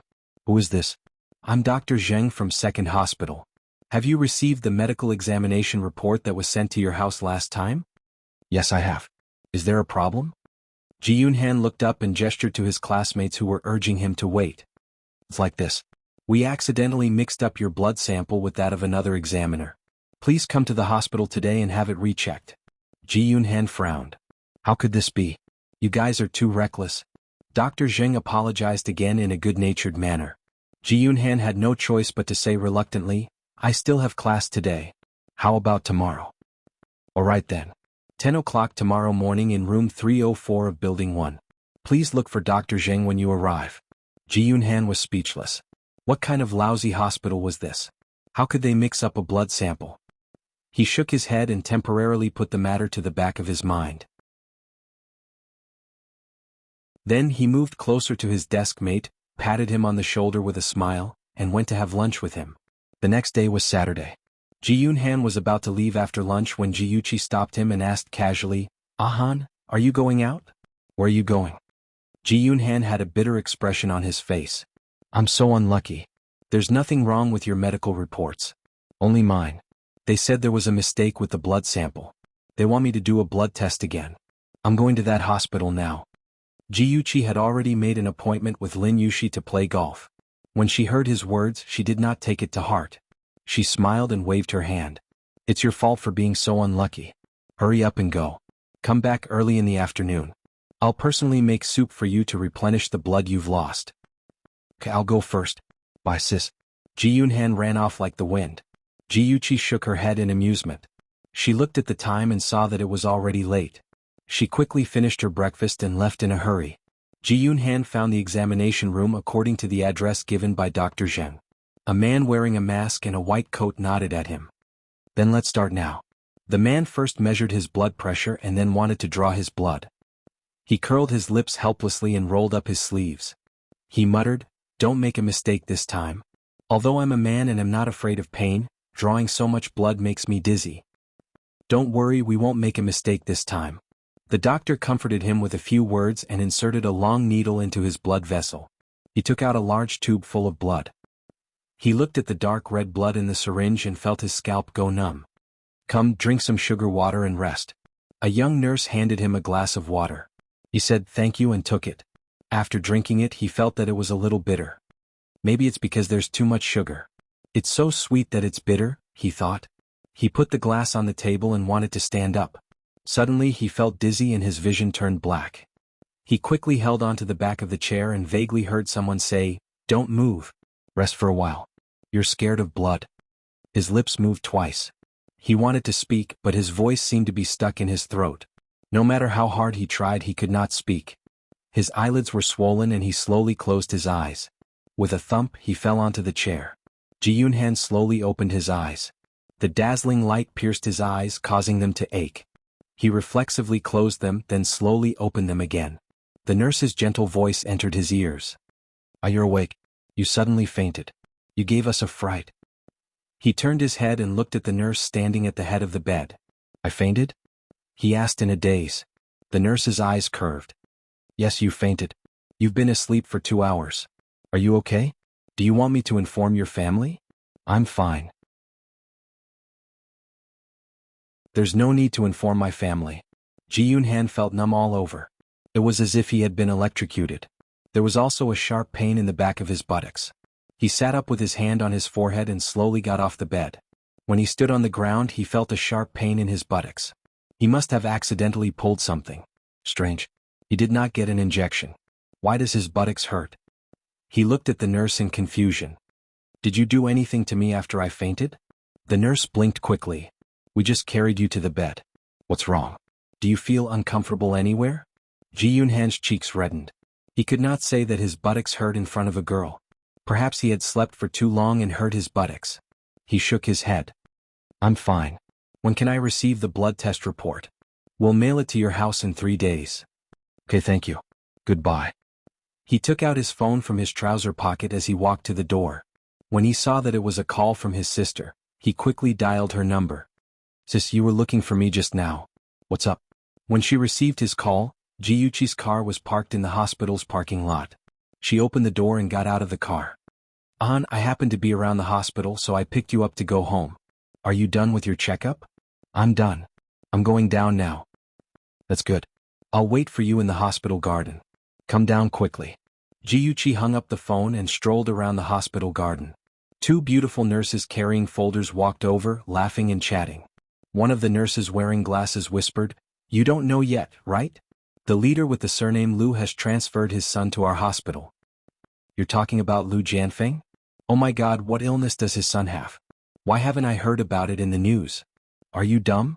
Who is Liu Jianfeng? He definitely has to keep it a secret. How could he let the media know about his son's illness? But then again, his son is really lucky. He has acute leukemia. When he was transferred to our hospital, a volunteer was willing to donate his bone marrow. I heard that the bone marrow transplant operation will be carried out today. TSK. That volunteer, don't tell me he's aiming for their power. As long as he donates his bone marrow, he'll be the benefactor of the Liu family. Won't he be related to the Liu family in the future? Don't talk nonsense. That volunteer has a powerful background too.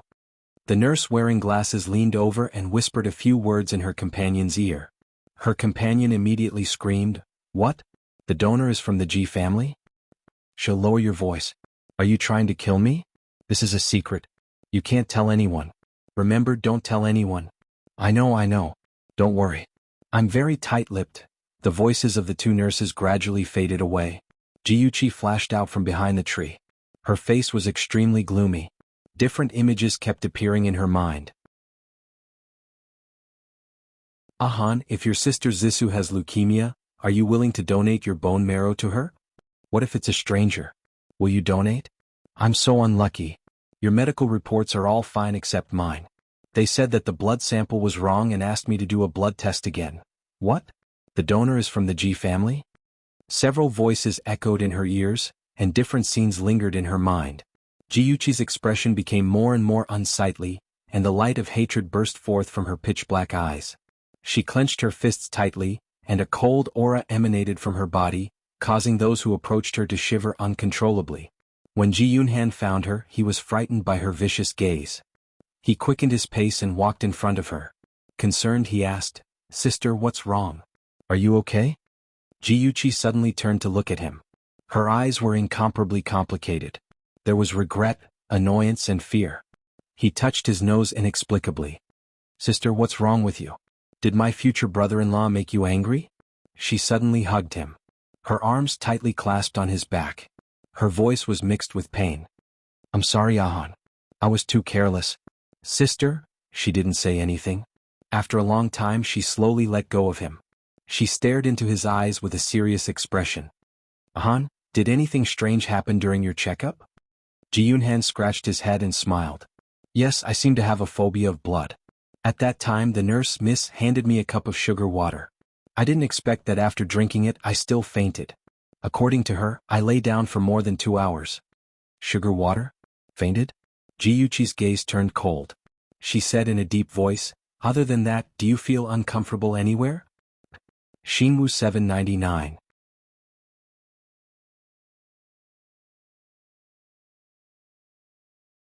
Chapter 924. Cough cough. Above my butt, below my lower back, it hurts a little. Ji Yunhan did not want to talk about such a shameful place, but when he saw his sister's serious expression, he unknowingly told the truth. Jiuchi had once watched a television program that explained the knowledge of bone marrow transplants. She knew that the location of the bone marrow extraction was where Ahan felt the pain in his ilium. Qin Tingfang, Lu Jianfeng, those two bastards, how dare they treat Ahan like this?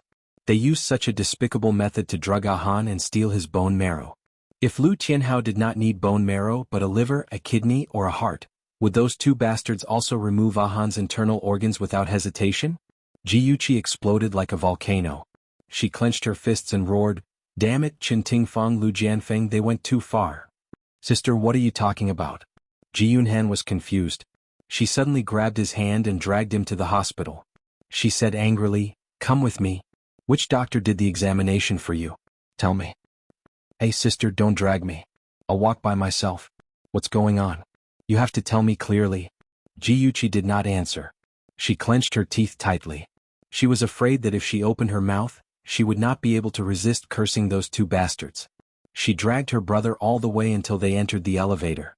Only then did she manage to suppress her anger. She faced her brother and told him her suspicions.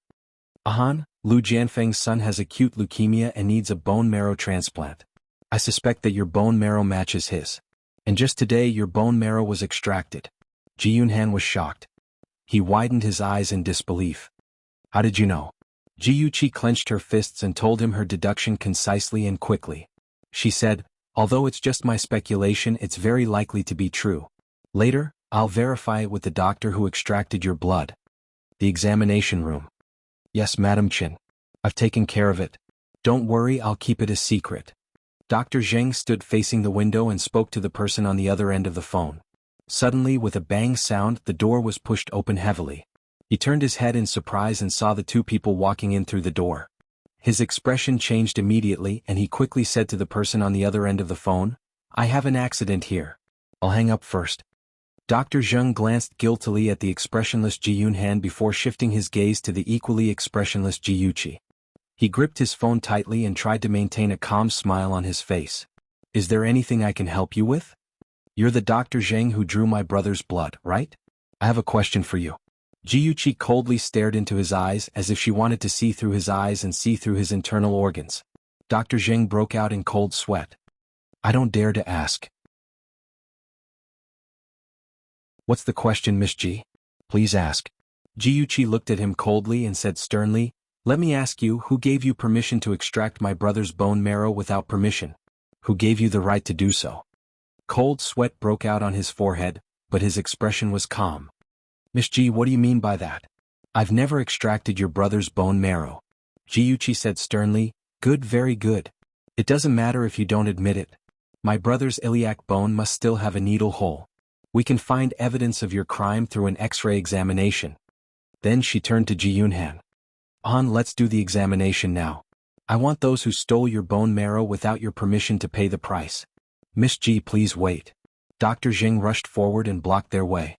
He said anxiously and painfully, "I admit that I did extract Ji Yunhan's bone marrow, but Madam Qin told me that Ji Yunhan agreed to donate his bone marrow, so I—" Jiuchi said sternly, "Did Qin Tingfang really say that?"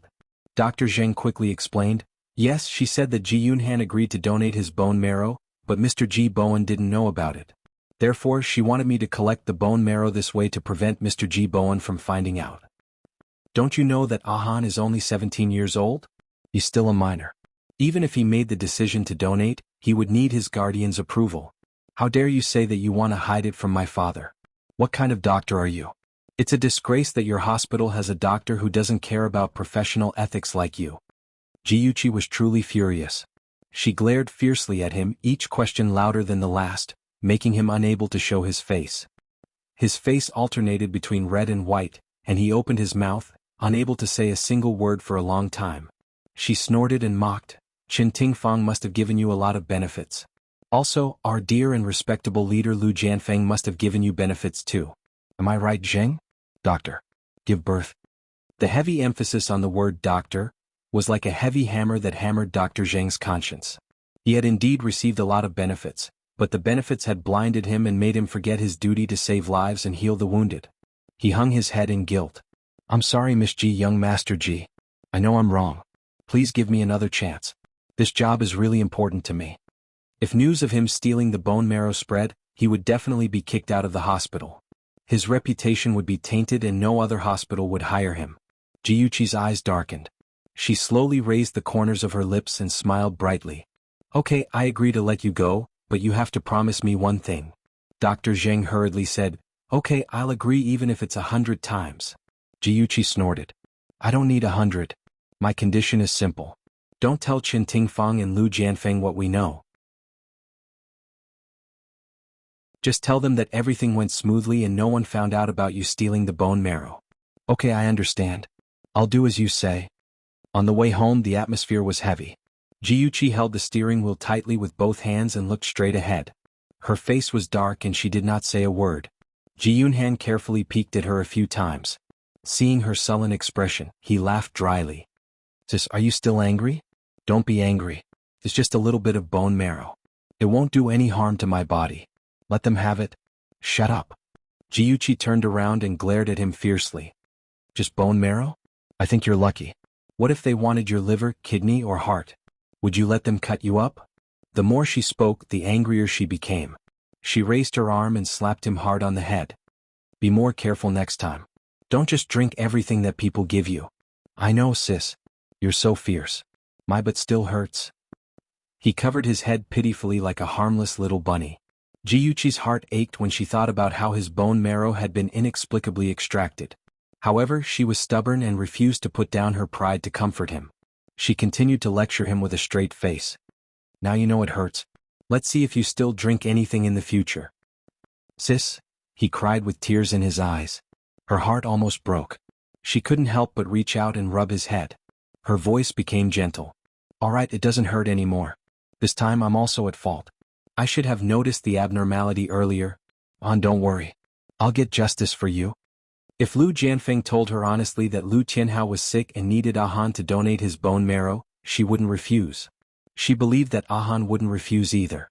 After all, the conflict between the Ji family and Lu Jianfeng shouldn't involve Lu Tianhao. However, Lu Jianfeng shamelessly used underhanded means to steal Han's bone marrow. This was unacceptable to her. She wouldn't allow her brother to be bullied like this. Outside the operating room, Lu Jianfeng, Wu Shui, and other relatives were waiting anxiously. Lu Tianhao had been in the operating room for more than 4 hours. They didn't know what was going on inside. To them, every minute was torture. They're out. The doctor is out. Lu Jianfeng rushed to the doctor first. Doctor, how's my son? Don't worry. The patient's surgery was very successful. He just had surgery and his immune system is weak. He doesn't want too many people to visit him at once. Lu Jianfeng's eyes reddened. He nodded heavily. Thank you. In the ward, Lu Jianfeng and his wife saw their son who had just had surgery. He was lying among a pile of instruments. There was an 4 drip on the back of his hand. His face was pale and he hadn't woken up yet. Wu Shui leaned into her husband's arms and couldn't help but cry. Lu Jianfeng hugged her shoulder and whispered, Don't be sad. Little Hao will get better soon. Qin Tingfang, who had been waiting anxiously at home, heard that the surgery was a success. She locked herself in the room and danced with joy. On the other hand, Jiyuchi got a piece of information from Liang Yu. The little girl that Lu Jianfeng brought to the hospital that day was called Wang Yingying. Her mother, Wang Menghan, was a teacher at Chenxi Kindergarten. It was said that she used to live in Hanqing and had just moved to Ying City. When Jiyuchi saw Wang Menghan's photo, her eyes narrowed. She couldn't believe what she saw. The woman carrying the child in the photo looked very similar to Qin Tingfang. Something flashed through her mind. She asked hurriedly, Liang Yu, what's the relationship between Wang Menghan and Lu Jianfeng? Liang Yu was silent for 2 seconds and said, Actually, I've been secretly monitoring Wang Menghan and Lu Jianfeng. I found out that the two of them have only met once. It was when Lu Jianfeng sent Wang Yingying to Wang Menghan's place. Moreover, Lu Jianfeng stayed at her place for less than 10 minutes. The two of them seemed to be just ordinary friends. Jiyuchi's gaze turned cold. She stared at the photo in her hand. She didn't believe that Lu Jianfeng and Wang Menghan's relationship wasn't that simple. Just the fact that Wang Menghan looked so similar to Qin Tingfang was very suspicious. Hongcha 866.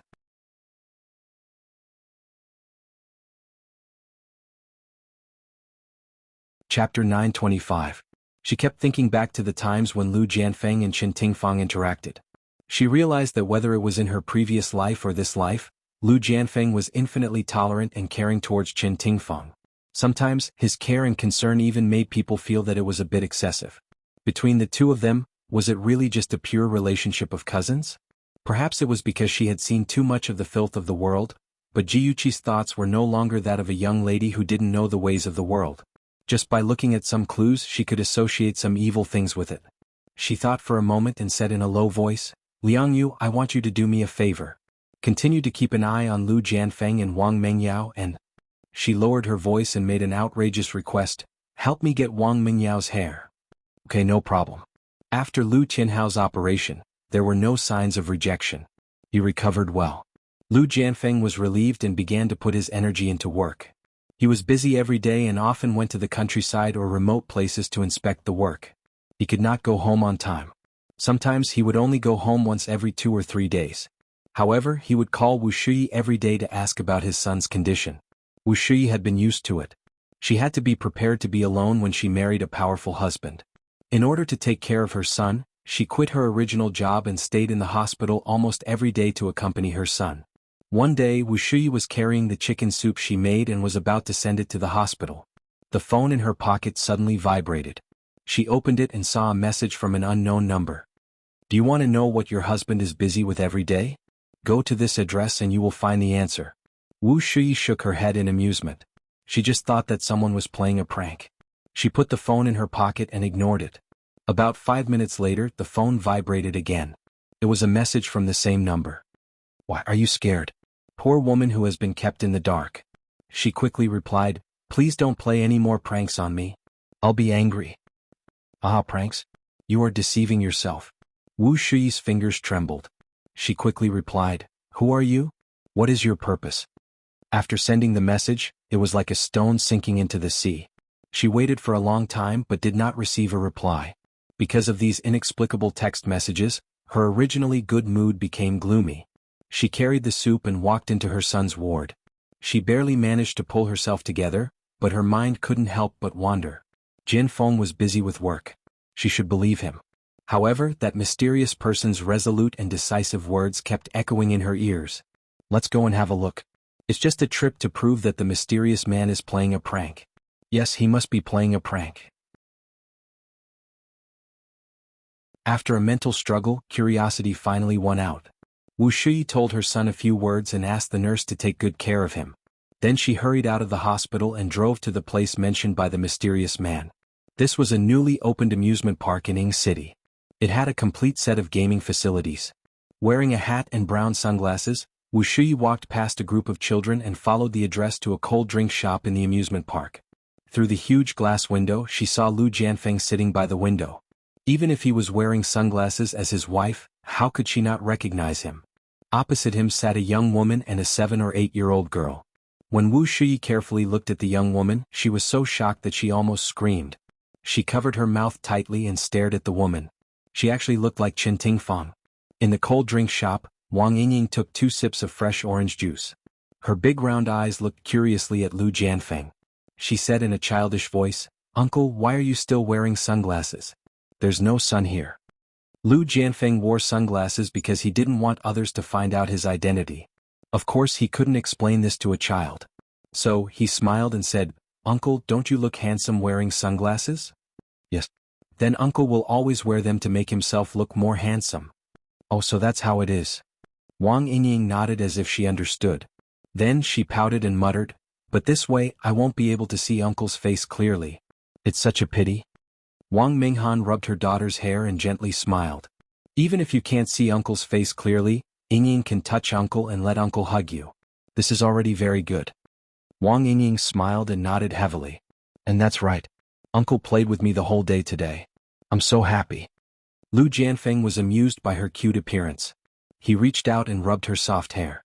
Inadvertently, his hand touched Wang Minghan's hand. He didn't withdraw his hand but took the opportunity to hold her hand. Wang Minghan glanced at him embarrassedly and said softly, "Don't be like this. Be careful not to be seen by others." His voice was low and magnetic. "It's okay. Today belongs to the 3 of us." The sunglasses covered his eyes, but it couldn't block his burning gaze. She felt that her body was about to melt under his burning gaze. She bit her lip and shyly returned his hand. Outside the cold drinks shop, Wuxia hid behind a pillar. Her eyes were fixed on the two hands that were clasped together. Her body was trembling and her mind was blank. She couldn't believe what she was seeing. She didn't know why this was happening and she didn't know what she should do. She and Lu Jianfeng were university classmates. Ever since she fell in love with him, she had been chasing after him. She thought that one day she would be able to wait for him. She waited until she was 30 years old. She waited until she was young. When she thought that she would never be able to touch him for the rest of her life, he suddenly found her and said, "Let's get married. I'll treat you well." At that moment she really felt that the whole world was bright. She was overjoyed. She was looking forward to a new life and happily married him. Then she would take care of her husband and their son and wholeheartedly be the woman behind him. He fulfilled his promise. Although their married life couldn't be considered sweet, he respected her and loved their son very much. She thought that they would be able to grow old together, but now she actually found out that he was having an affair. Her heart hurt so much as if it was being cut by a knife. Her tears were like beads of a broken string, falling down from the corners of her eyes. She looked at the cold drinks shop and saw her husband being gentle and considerate to another woman. She saw that they were like a family of three, smiling happily. Her heart hurt so much that she almost couldn't breathe. Their son was still lying in the hospital, but he was hugging that little girl and laughing happily. Stumbling all the way back to the car, Wuxia's tears didn't stop. In the enclosed space she couldn't control herself anymore. She covered her mouth and wailed loudly. She didn't know how long she cried, but her eyes were already swollen and difficult to open. Looking at her sorry figure in the mirror, her hair had already turned white, and she was even more sorrowful. She was almost 50 years old. Other than loving Lu Jianfeng without reservation, she seemed to have never done anything she wanted to do. For her husband, child, and family she gave up herself, but in the end what she got was her husband's betrayal. When she was supporting his parents he was rolling in the sheets with another woman. When she comforted her disappointed son by saying, "Daddy is busy," he was outside with another mother and daughter. When she couldn't sleep alone many times, when she envied other couples who were in pairs, when she was sick and needed his care, he wasn't by her side. She thought that he was busy, tried her best to be tolerant and never made a fuss. However, the cruel reality shattered all her fantasies. The despair in her heart was like a wild vine, wrapping around her in despair. Time passed by minute. Unknowingly, the sky outside the window started to darken. She took out her phone and dialed that familiar number. "What's the matter?" The man's low voice entered her ears. She could vaguely hear a child's laughter. Her lips trembled a few times. After a few seconds of silence she said softly, "Jianfeng, have you ever loved me? We're already an old married couple. Why are you asking such a question? Is Xiaohao okay?" He sounded a little impatient. Her lips twitched and her eyes were filled with desolation. "Okay, Xiaohao is very good. Can you come back tonight? I have something to talk to you about. I still have something to do. I can't go back tonight. I'll go back tomorrow." He didn't wait for her answer and said, "Is there anything else? If not, I'll hang up first." "Nothing." Beep, beep, beep. The sky was getting darker and darker. Bright lights decorated the city. A woman in a long dress with disheveled hair walked alone by the riverbank. She had been wandering around the riverbank for more than an hour. She was like a walking corpse without any thoughts. She was just walking mechanically and aimlessly. A car was parked not far from her. Jiyuchi sat in the driver's seat, holding a pair of binoculars and staring from afar. She had sent that text message to let Wuxia know about Lu Jianfeng's affair. She didn't want to force Wuxia into a dead end. Therefore, she had been following behind Wuxia to prevent her from taking her own life. After waiting for more than 10 minutes, Wuxia finally left the riverbank and returned to the car. After she started the car, Jiyuchi quickly followed. Wuxia drove to the hospital to visit her son. Just as she opened the door to the ward, her son immediately looked up and said unhappily, "Mom, where did you go this afternoon? I called your phone but it was turned off. I was so worried about you." She walked to his side, hugged him with both hands and said softly, "Xiaohao, don't worry. Mom will be fine. Even if it's for you, Mom will be fine." "Mom, you're so strange today. Are you hiding something from me?" Awesome novel Xinwu 799.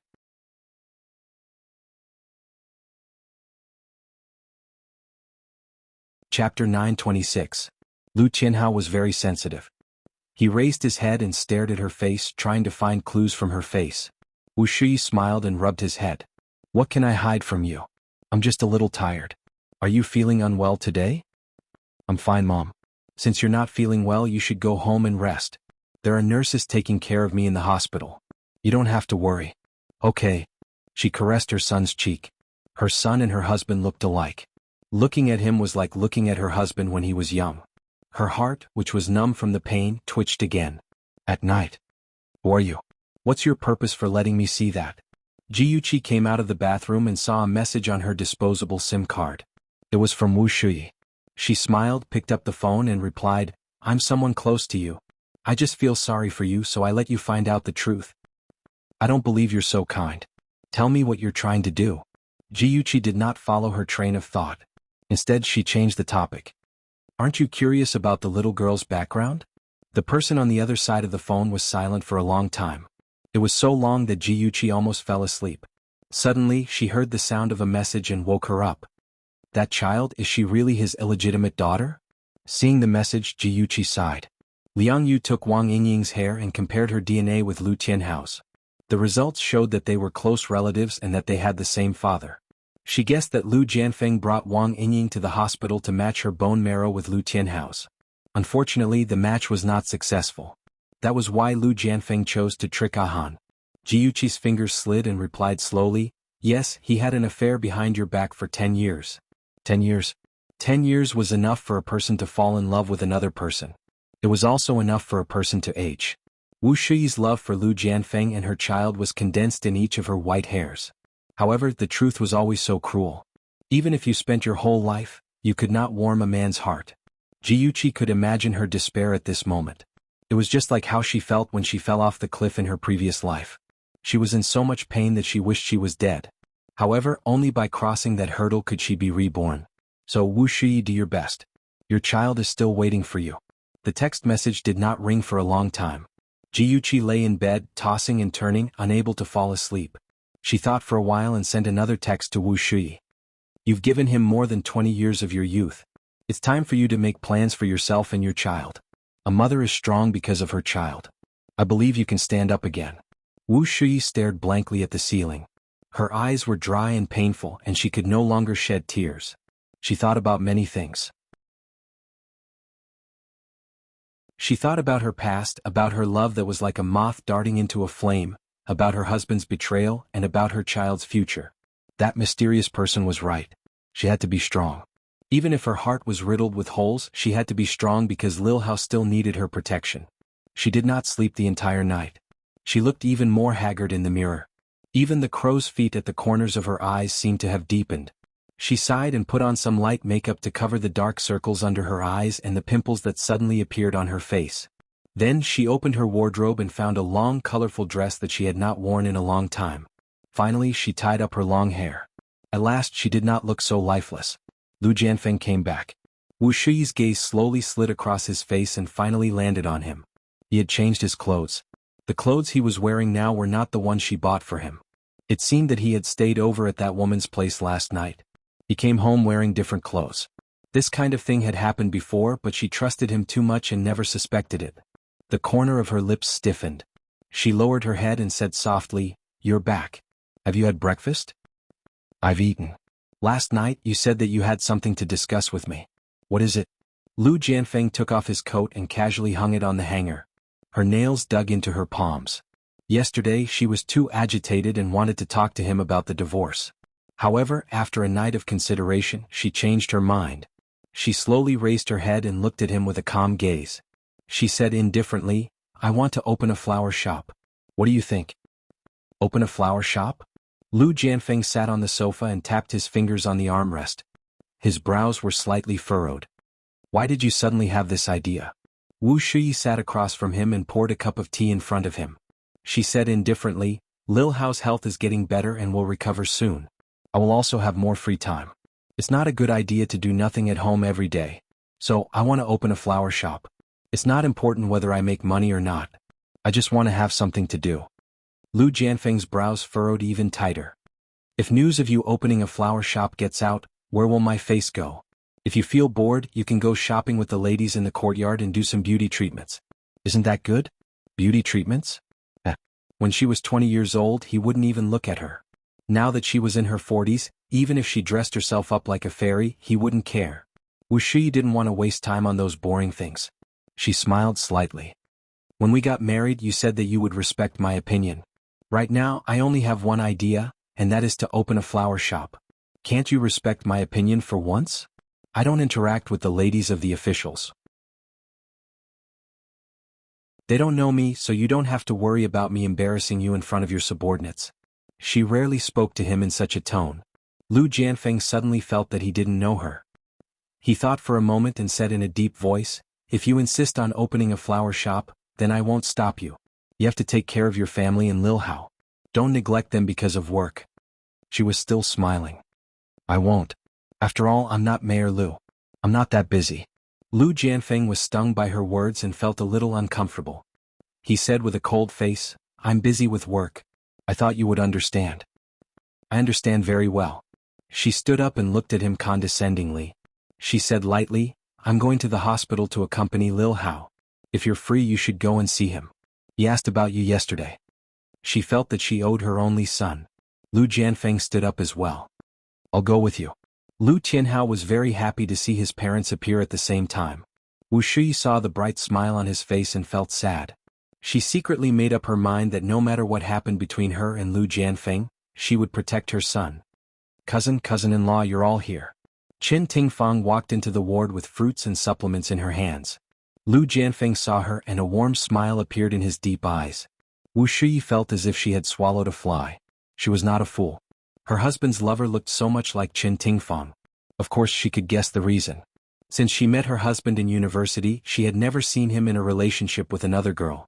After he started working, he was even more busy with work and had never been involved in any scandals. She thought that he was ambitious and would not talk about relationships. In the end, she did not expect that he already had someone in his heart. That person was his biological cousin. Taboo incest. Such a relationship was disgusting. Wu Shui pressed her right hand on her stomach and forced a smile. "Tingfang is here." After Qin Tingfang greeted Lu Jianfeng and his wife, her eyes fell on Lu Tianhao. She smiled and said, "Little Hao, you look so good today. Are you too happy to see Mom, Dad, and Auntie?" "Yes, Auntie. The game console you gave me is so fun. What good things did you bring for me today? You little brat, you really don't hold back. But fortunately I came prepared. Dang dang dang. Look at what this is. It's the latest iPhone. There are many fun games downloaded in it. I'm so touched. Auntie, you are so good to me." Seeing that his son was getting along well with Qin Tingfang, Lu Jianfeng's smile deepened. He patted his son's shoulder, indicating that he should not be too naughty. Wu Shui felt even more uncomfortable. She took the fruit plate and said that she was going to wash the fruits. She hurriedly left the strange scene. In the following days, Wu Shui's attitude towards Qin Tingfang slowly changed. She was not as intimate as before, only polite and distant. However, no one except herself noticed. With her efforts, the flower shop opened for business. She recruited 2 young girls to manage the flower shop, and she became the boss behind the scenes. With the flower shop on the right track, she gradually focused all her attention on her career and her son. As for her husband, he was just a decoration. She did not care what he did as long as he did not make a scene in front of her.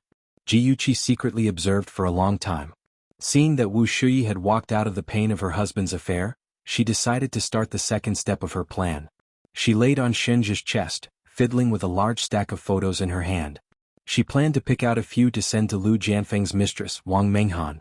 Shenji put the report in his hand on the coffee table, pinched her nose and chuckled. "Why do you have to go through so much trouble? Just send the photos to the TV station and let Lu Jianfeng lose face in front of the whole city. Isn't that good?" Jiyuqi pretended to be mature inside. "Although I hate scumbags and mistresses and really want to teach them a lesson, the first wife is innocent after all." Before Wu Shui is mentally prepared, if we rashly spread the news of Lu Jianfeng's infidelity to the whole city, what if she can't figure it out and walks into a dead end? Although I've waited for a long time and wasted a lot of time, I think it's worth it.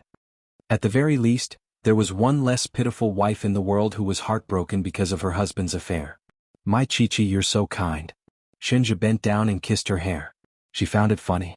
I'm not kind, not at all, because I'm about to deal with scumbags and mistresses. Awesome novel Songshu 566.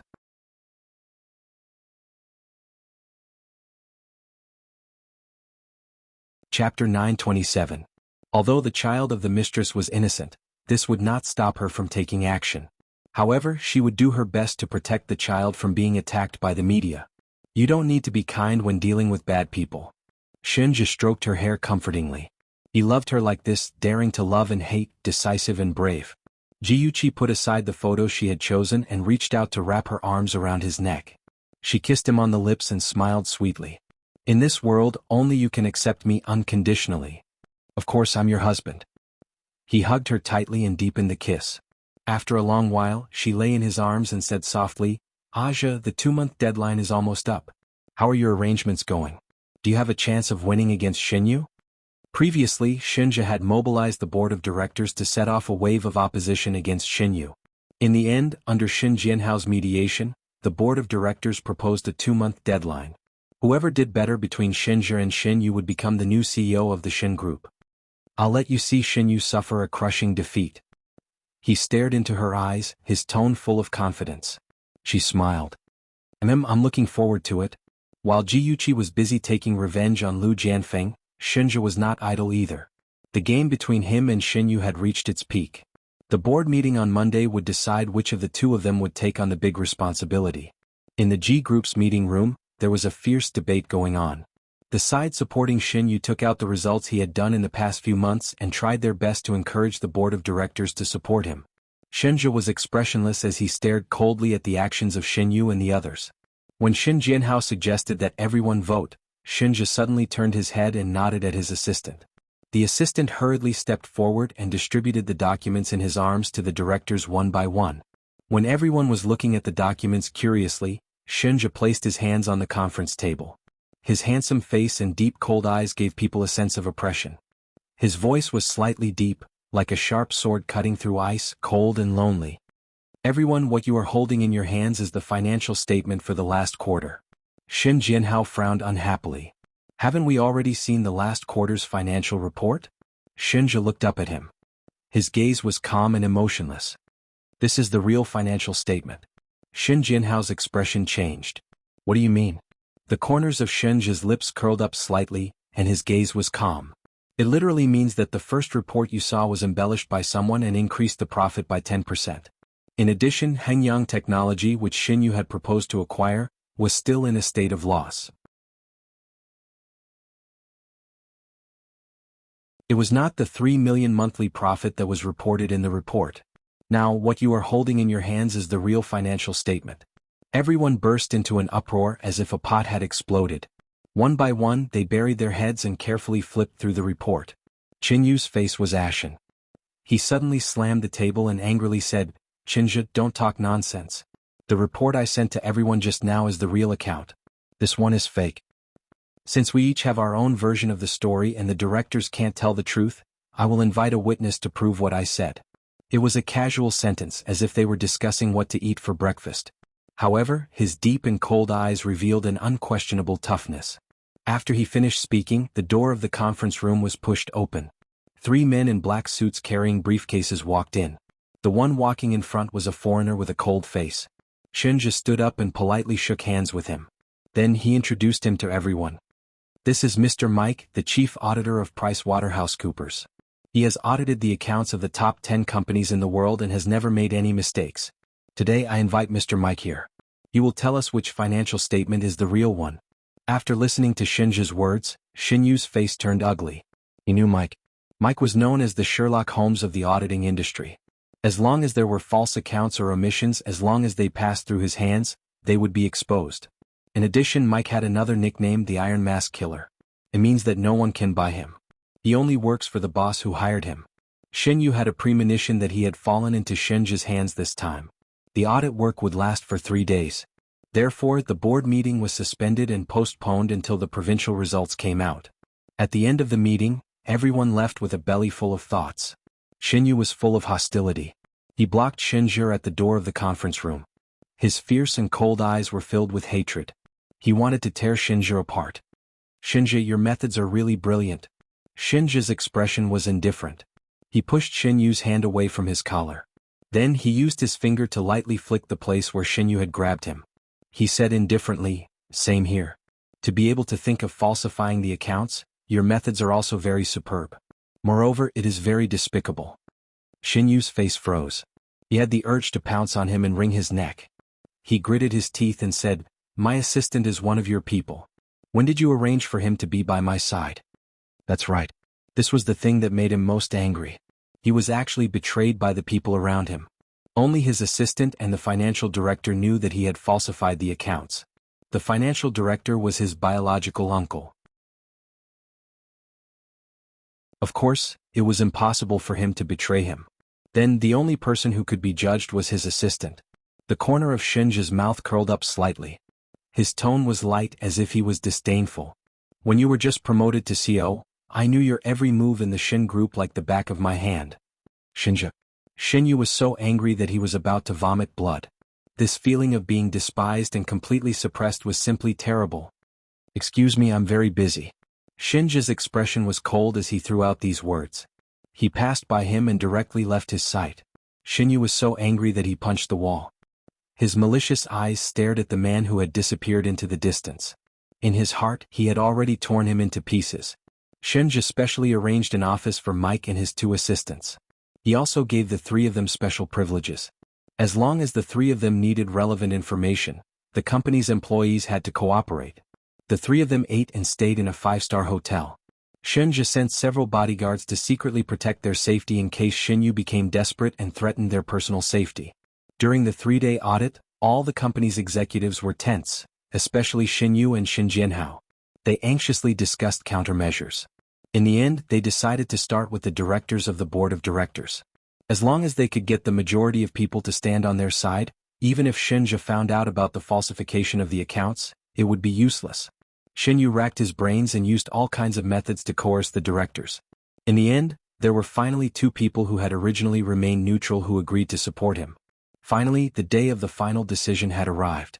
In the huge conference room, everyone present was affectionate and serious as they focused on the direction of Mike. Mike took the audit results from his assistant and announced in English, "After the review, the financial statements of the Shin Group have a phenomenon of false reporting of profits." Mr. Xinyu advocated the acquisition of Hengyang Technology, which had a total loss of 1.27 million last quarter. In addition, the financial director misappropriated public funds amounting to 12 million. Everyone was shocked. Shinja had mentioned the false reporting of profits in the last meeting, so they were not very surprised. They were surprised that the financial director, Tao Mingliang, had misappropriated public funds amounting to 10 million. Xin Jianhao and Xinyu were also very surprised. Tao Mingliang was Xin Jianhao's brother-in-law and Xinyu's biological uncle. How could he do such a thing? Everyone present could not believe it. They either whispered to each other or shook their heads and sighed. Xin Jianhao and his son were shocked and angry at the same time. Only Shinja remained unmoved. His expression was as usual. His dark eyes were like a deep pool that had been silent for thousands of years. No matter if it was a breeze or a storm, it would not cause the slightest ripple. Shinja's cold eyes slowly looked around. His cold voice was slightly low. "Now the matter is very clear. I ask everyone to make the wisest judgment and start voting." They implemented a simple secret ballot. The secretary collected all the votes. The assistant was responsible for counting the votes. The results showed that Xinyu and Shinja were tied. Xinyu's heart was finally at ease. He raised his chin, looked around and said proudly, "The result is that Shinja and I are tied. Everyone, what should we do now?" Shinja said slowly, "It's easy because I haven't started voting yet." Xinyu sneered. "Have you forgotten that we are candidates? We are not qualified to vote." Shinja looked up at him and said indifferently, "As a candidate, I am not qualified to vote. But as the owner of 20% of the shares, I have the absolute right to speak." Xinyu could not hold back and retorted loudly, 20% of the shares? You are lying through your teeth. We all know that you only have 10% of the shares in your hands. Shinja's lips curled. Zhongxin Technology Corporation has acquired 10% of the shares from Wang Fuhai. And I am the chairman of Zhongxin Technology Corporation. In my hands, I now have 20% of the shares of the Shin Group. Even if I want to acquire the Shin Group, it is just a matter of words. The meeting room was once again in an uproar. Shin Jianhao was so angry that his face and neck were red. Acquire the Shin Group? This was definitely a threat. He was so angry that he was speechless. Was that bastard his son? Why did he always go against him and even want to ruin his family business? He really wanted to strangle his eldest son to death. Shin Yu felt like he was struck by lightning. There was only one voice that kept echoing in his mind. The chairman of Zhongxin Technology Corporation. *CK was Shinja still human? When Zhongxin Technology Corporation was established, he was still abroad. Was his ability really that amazing? Xinwu 799.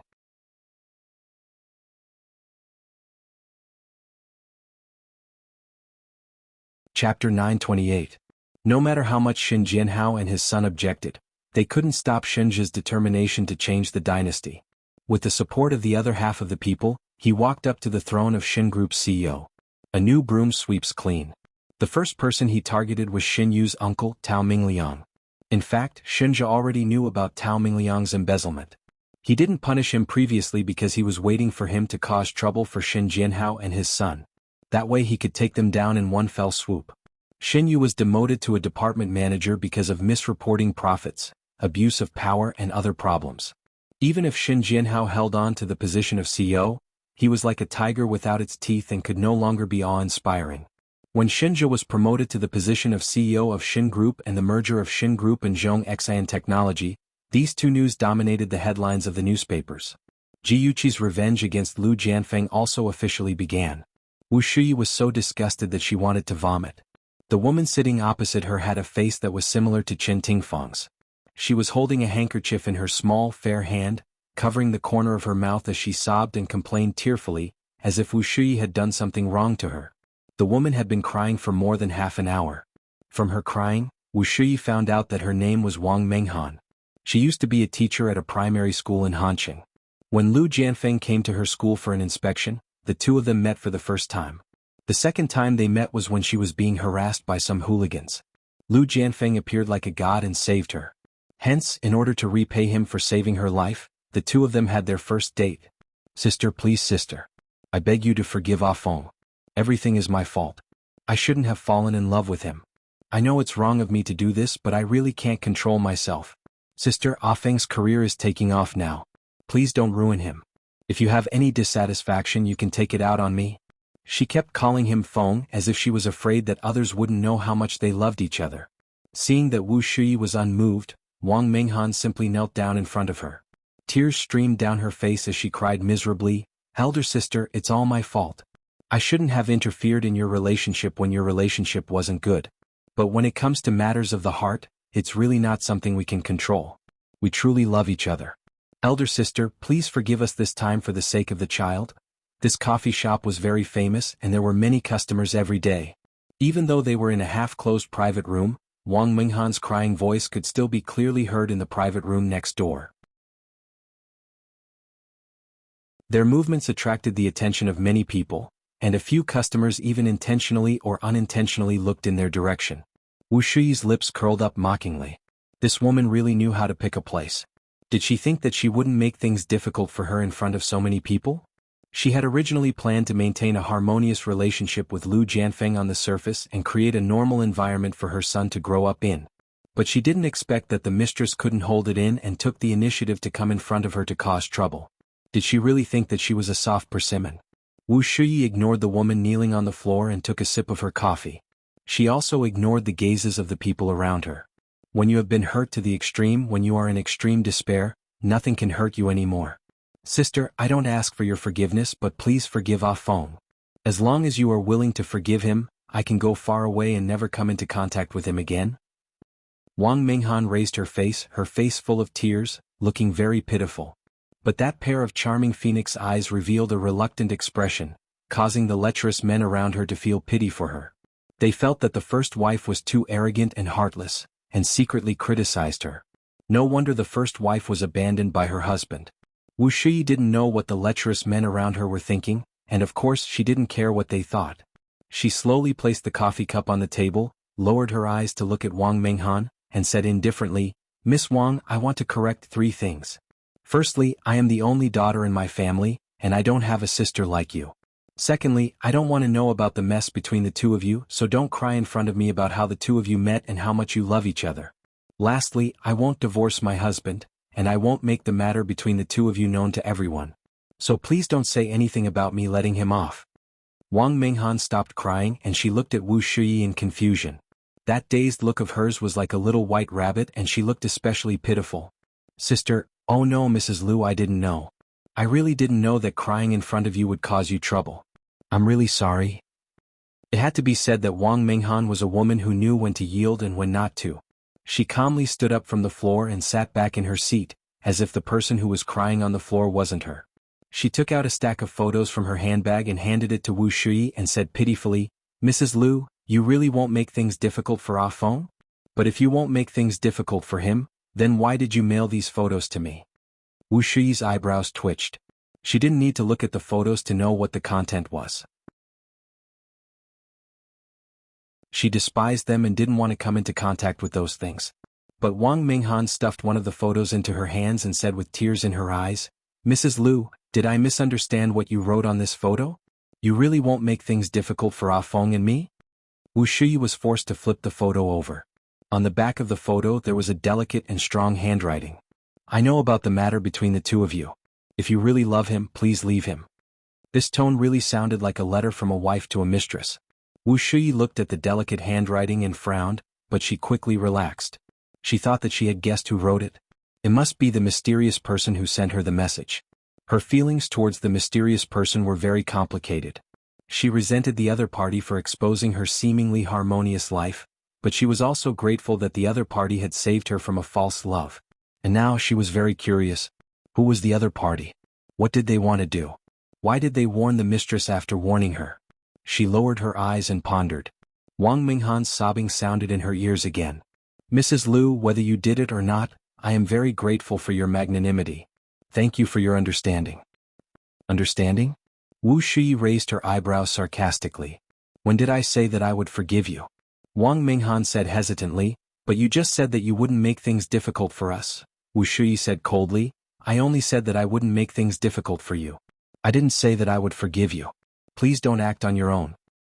I'm sorry. It's all my fault. Please forgive me, okay? I'm really sad. I didn't want it to be like this. As long as you are willing to forgive me, even if you want me to leave him, I can accept it. Ah, what great true love. Then leave him. At the same time, go to the TV station to publicly apologize and promise that you will never seduce my husband again. What do you think of my suggestion? Mrs. Lu. Wang Minghan stammered. Didn't she say that she wouldn't make things difficult for her and Feng? Why did she want her to go to the TV station to publicly apologize? Wasn't that a slap to Feng's face? Wu Shui was already on the verge of exploding. As a wife, her husband was having a mistress outside. She was already very hurt. For the sake of her family, she was willing to maintain harmony on the surface. However, the mistress didn't think so. She wanted nothing more than to force her to divorce. She was furious. When she spoke, she could no longer hold back her anger. She stared at Wang Minghan's disgusting face and said sternly, You specially invited me out and knelt on the ground to beg for my forgiveness. So, it was all talk and no action? Wang Minghan shrunk her neck as if she was frightened by her anger. She appeared weak and pitiful. No, sister. Listen to me. I really want to seek your forgiveness. Stop. Wu Shui raised her hand and interrupted her. She said coldly, I don't see any regret in your actions at all. Or rather, you just want to cry in front of me, kneel down, and beg for forgiveness so that you can comfort your conscience. Then, you can be with my husband with a clear conscience and no longer have to bear any moral burden? No, it's really not. I'm sincere. Shut up. I don't want to talk to you anymore. Talking to a shameless woman like you is lowering my status and my style. You can live well with your true love. However, don't expect me to divorce him. I'm his wife. Even if he doesn't love me, he has to give me and my son some dignity. Wu Shui stood up and walked out of the cafe. Wang Minghan didn't care about how many people were staring at her in public. She stood up and shouted pitifully, Sister, he doesn't love you at all. What's the point of you tying him up like this? She had been Lu Jianfeng's mistress for 10 years and had given birth to Yingying for him. She had never fought with him or forced him to divorce. However, this didn't mean that she didn't have any selfish motives. On the contrary, she really wanted to become his wife. She really wanted Yingying to call him father, and not uncle. However, she was a smart woman. She knew that doing so would arouse Lu Jianfeng's disgust, so she had been very obedient and listened to his arrangements. She was like a beast hibernating in the dark, waiting for the right time to come. This time, when Wu Shui sent her the photos, she saw hope. She thought that as long as Wu Shui took the initiative to divorce Lu Jianfeng, she would have a chance to become his wife. She had asked Wu Shui out because she wanted to use her and Lu Jianfeng's love to defeat her. She wanted to make her panic and destroy her own Great Wall. She didn't expect Wu Shui to be so powerful. She was able to counter her every move and force her into a desperate situation. Come and see. Songshu 566, that you're tuning in to the Han Li's Wuxia Chronicles YouTube channel. We're so grateful for your support, and don't forget to subscribe to join us on this incredible journey through captivating stories. Your generosity through donations truly makes a world of difference, as it's the primary source of revenue that allows me to expand and enhance this channel for you. Thank you from the bottom of my heart for being a part of this adventure.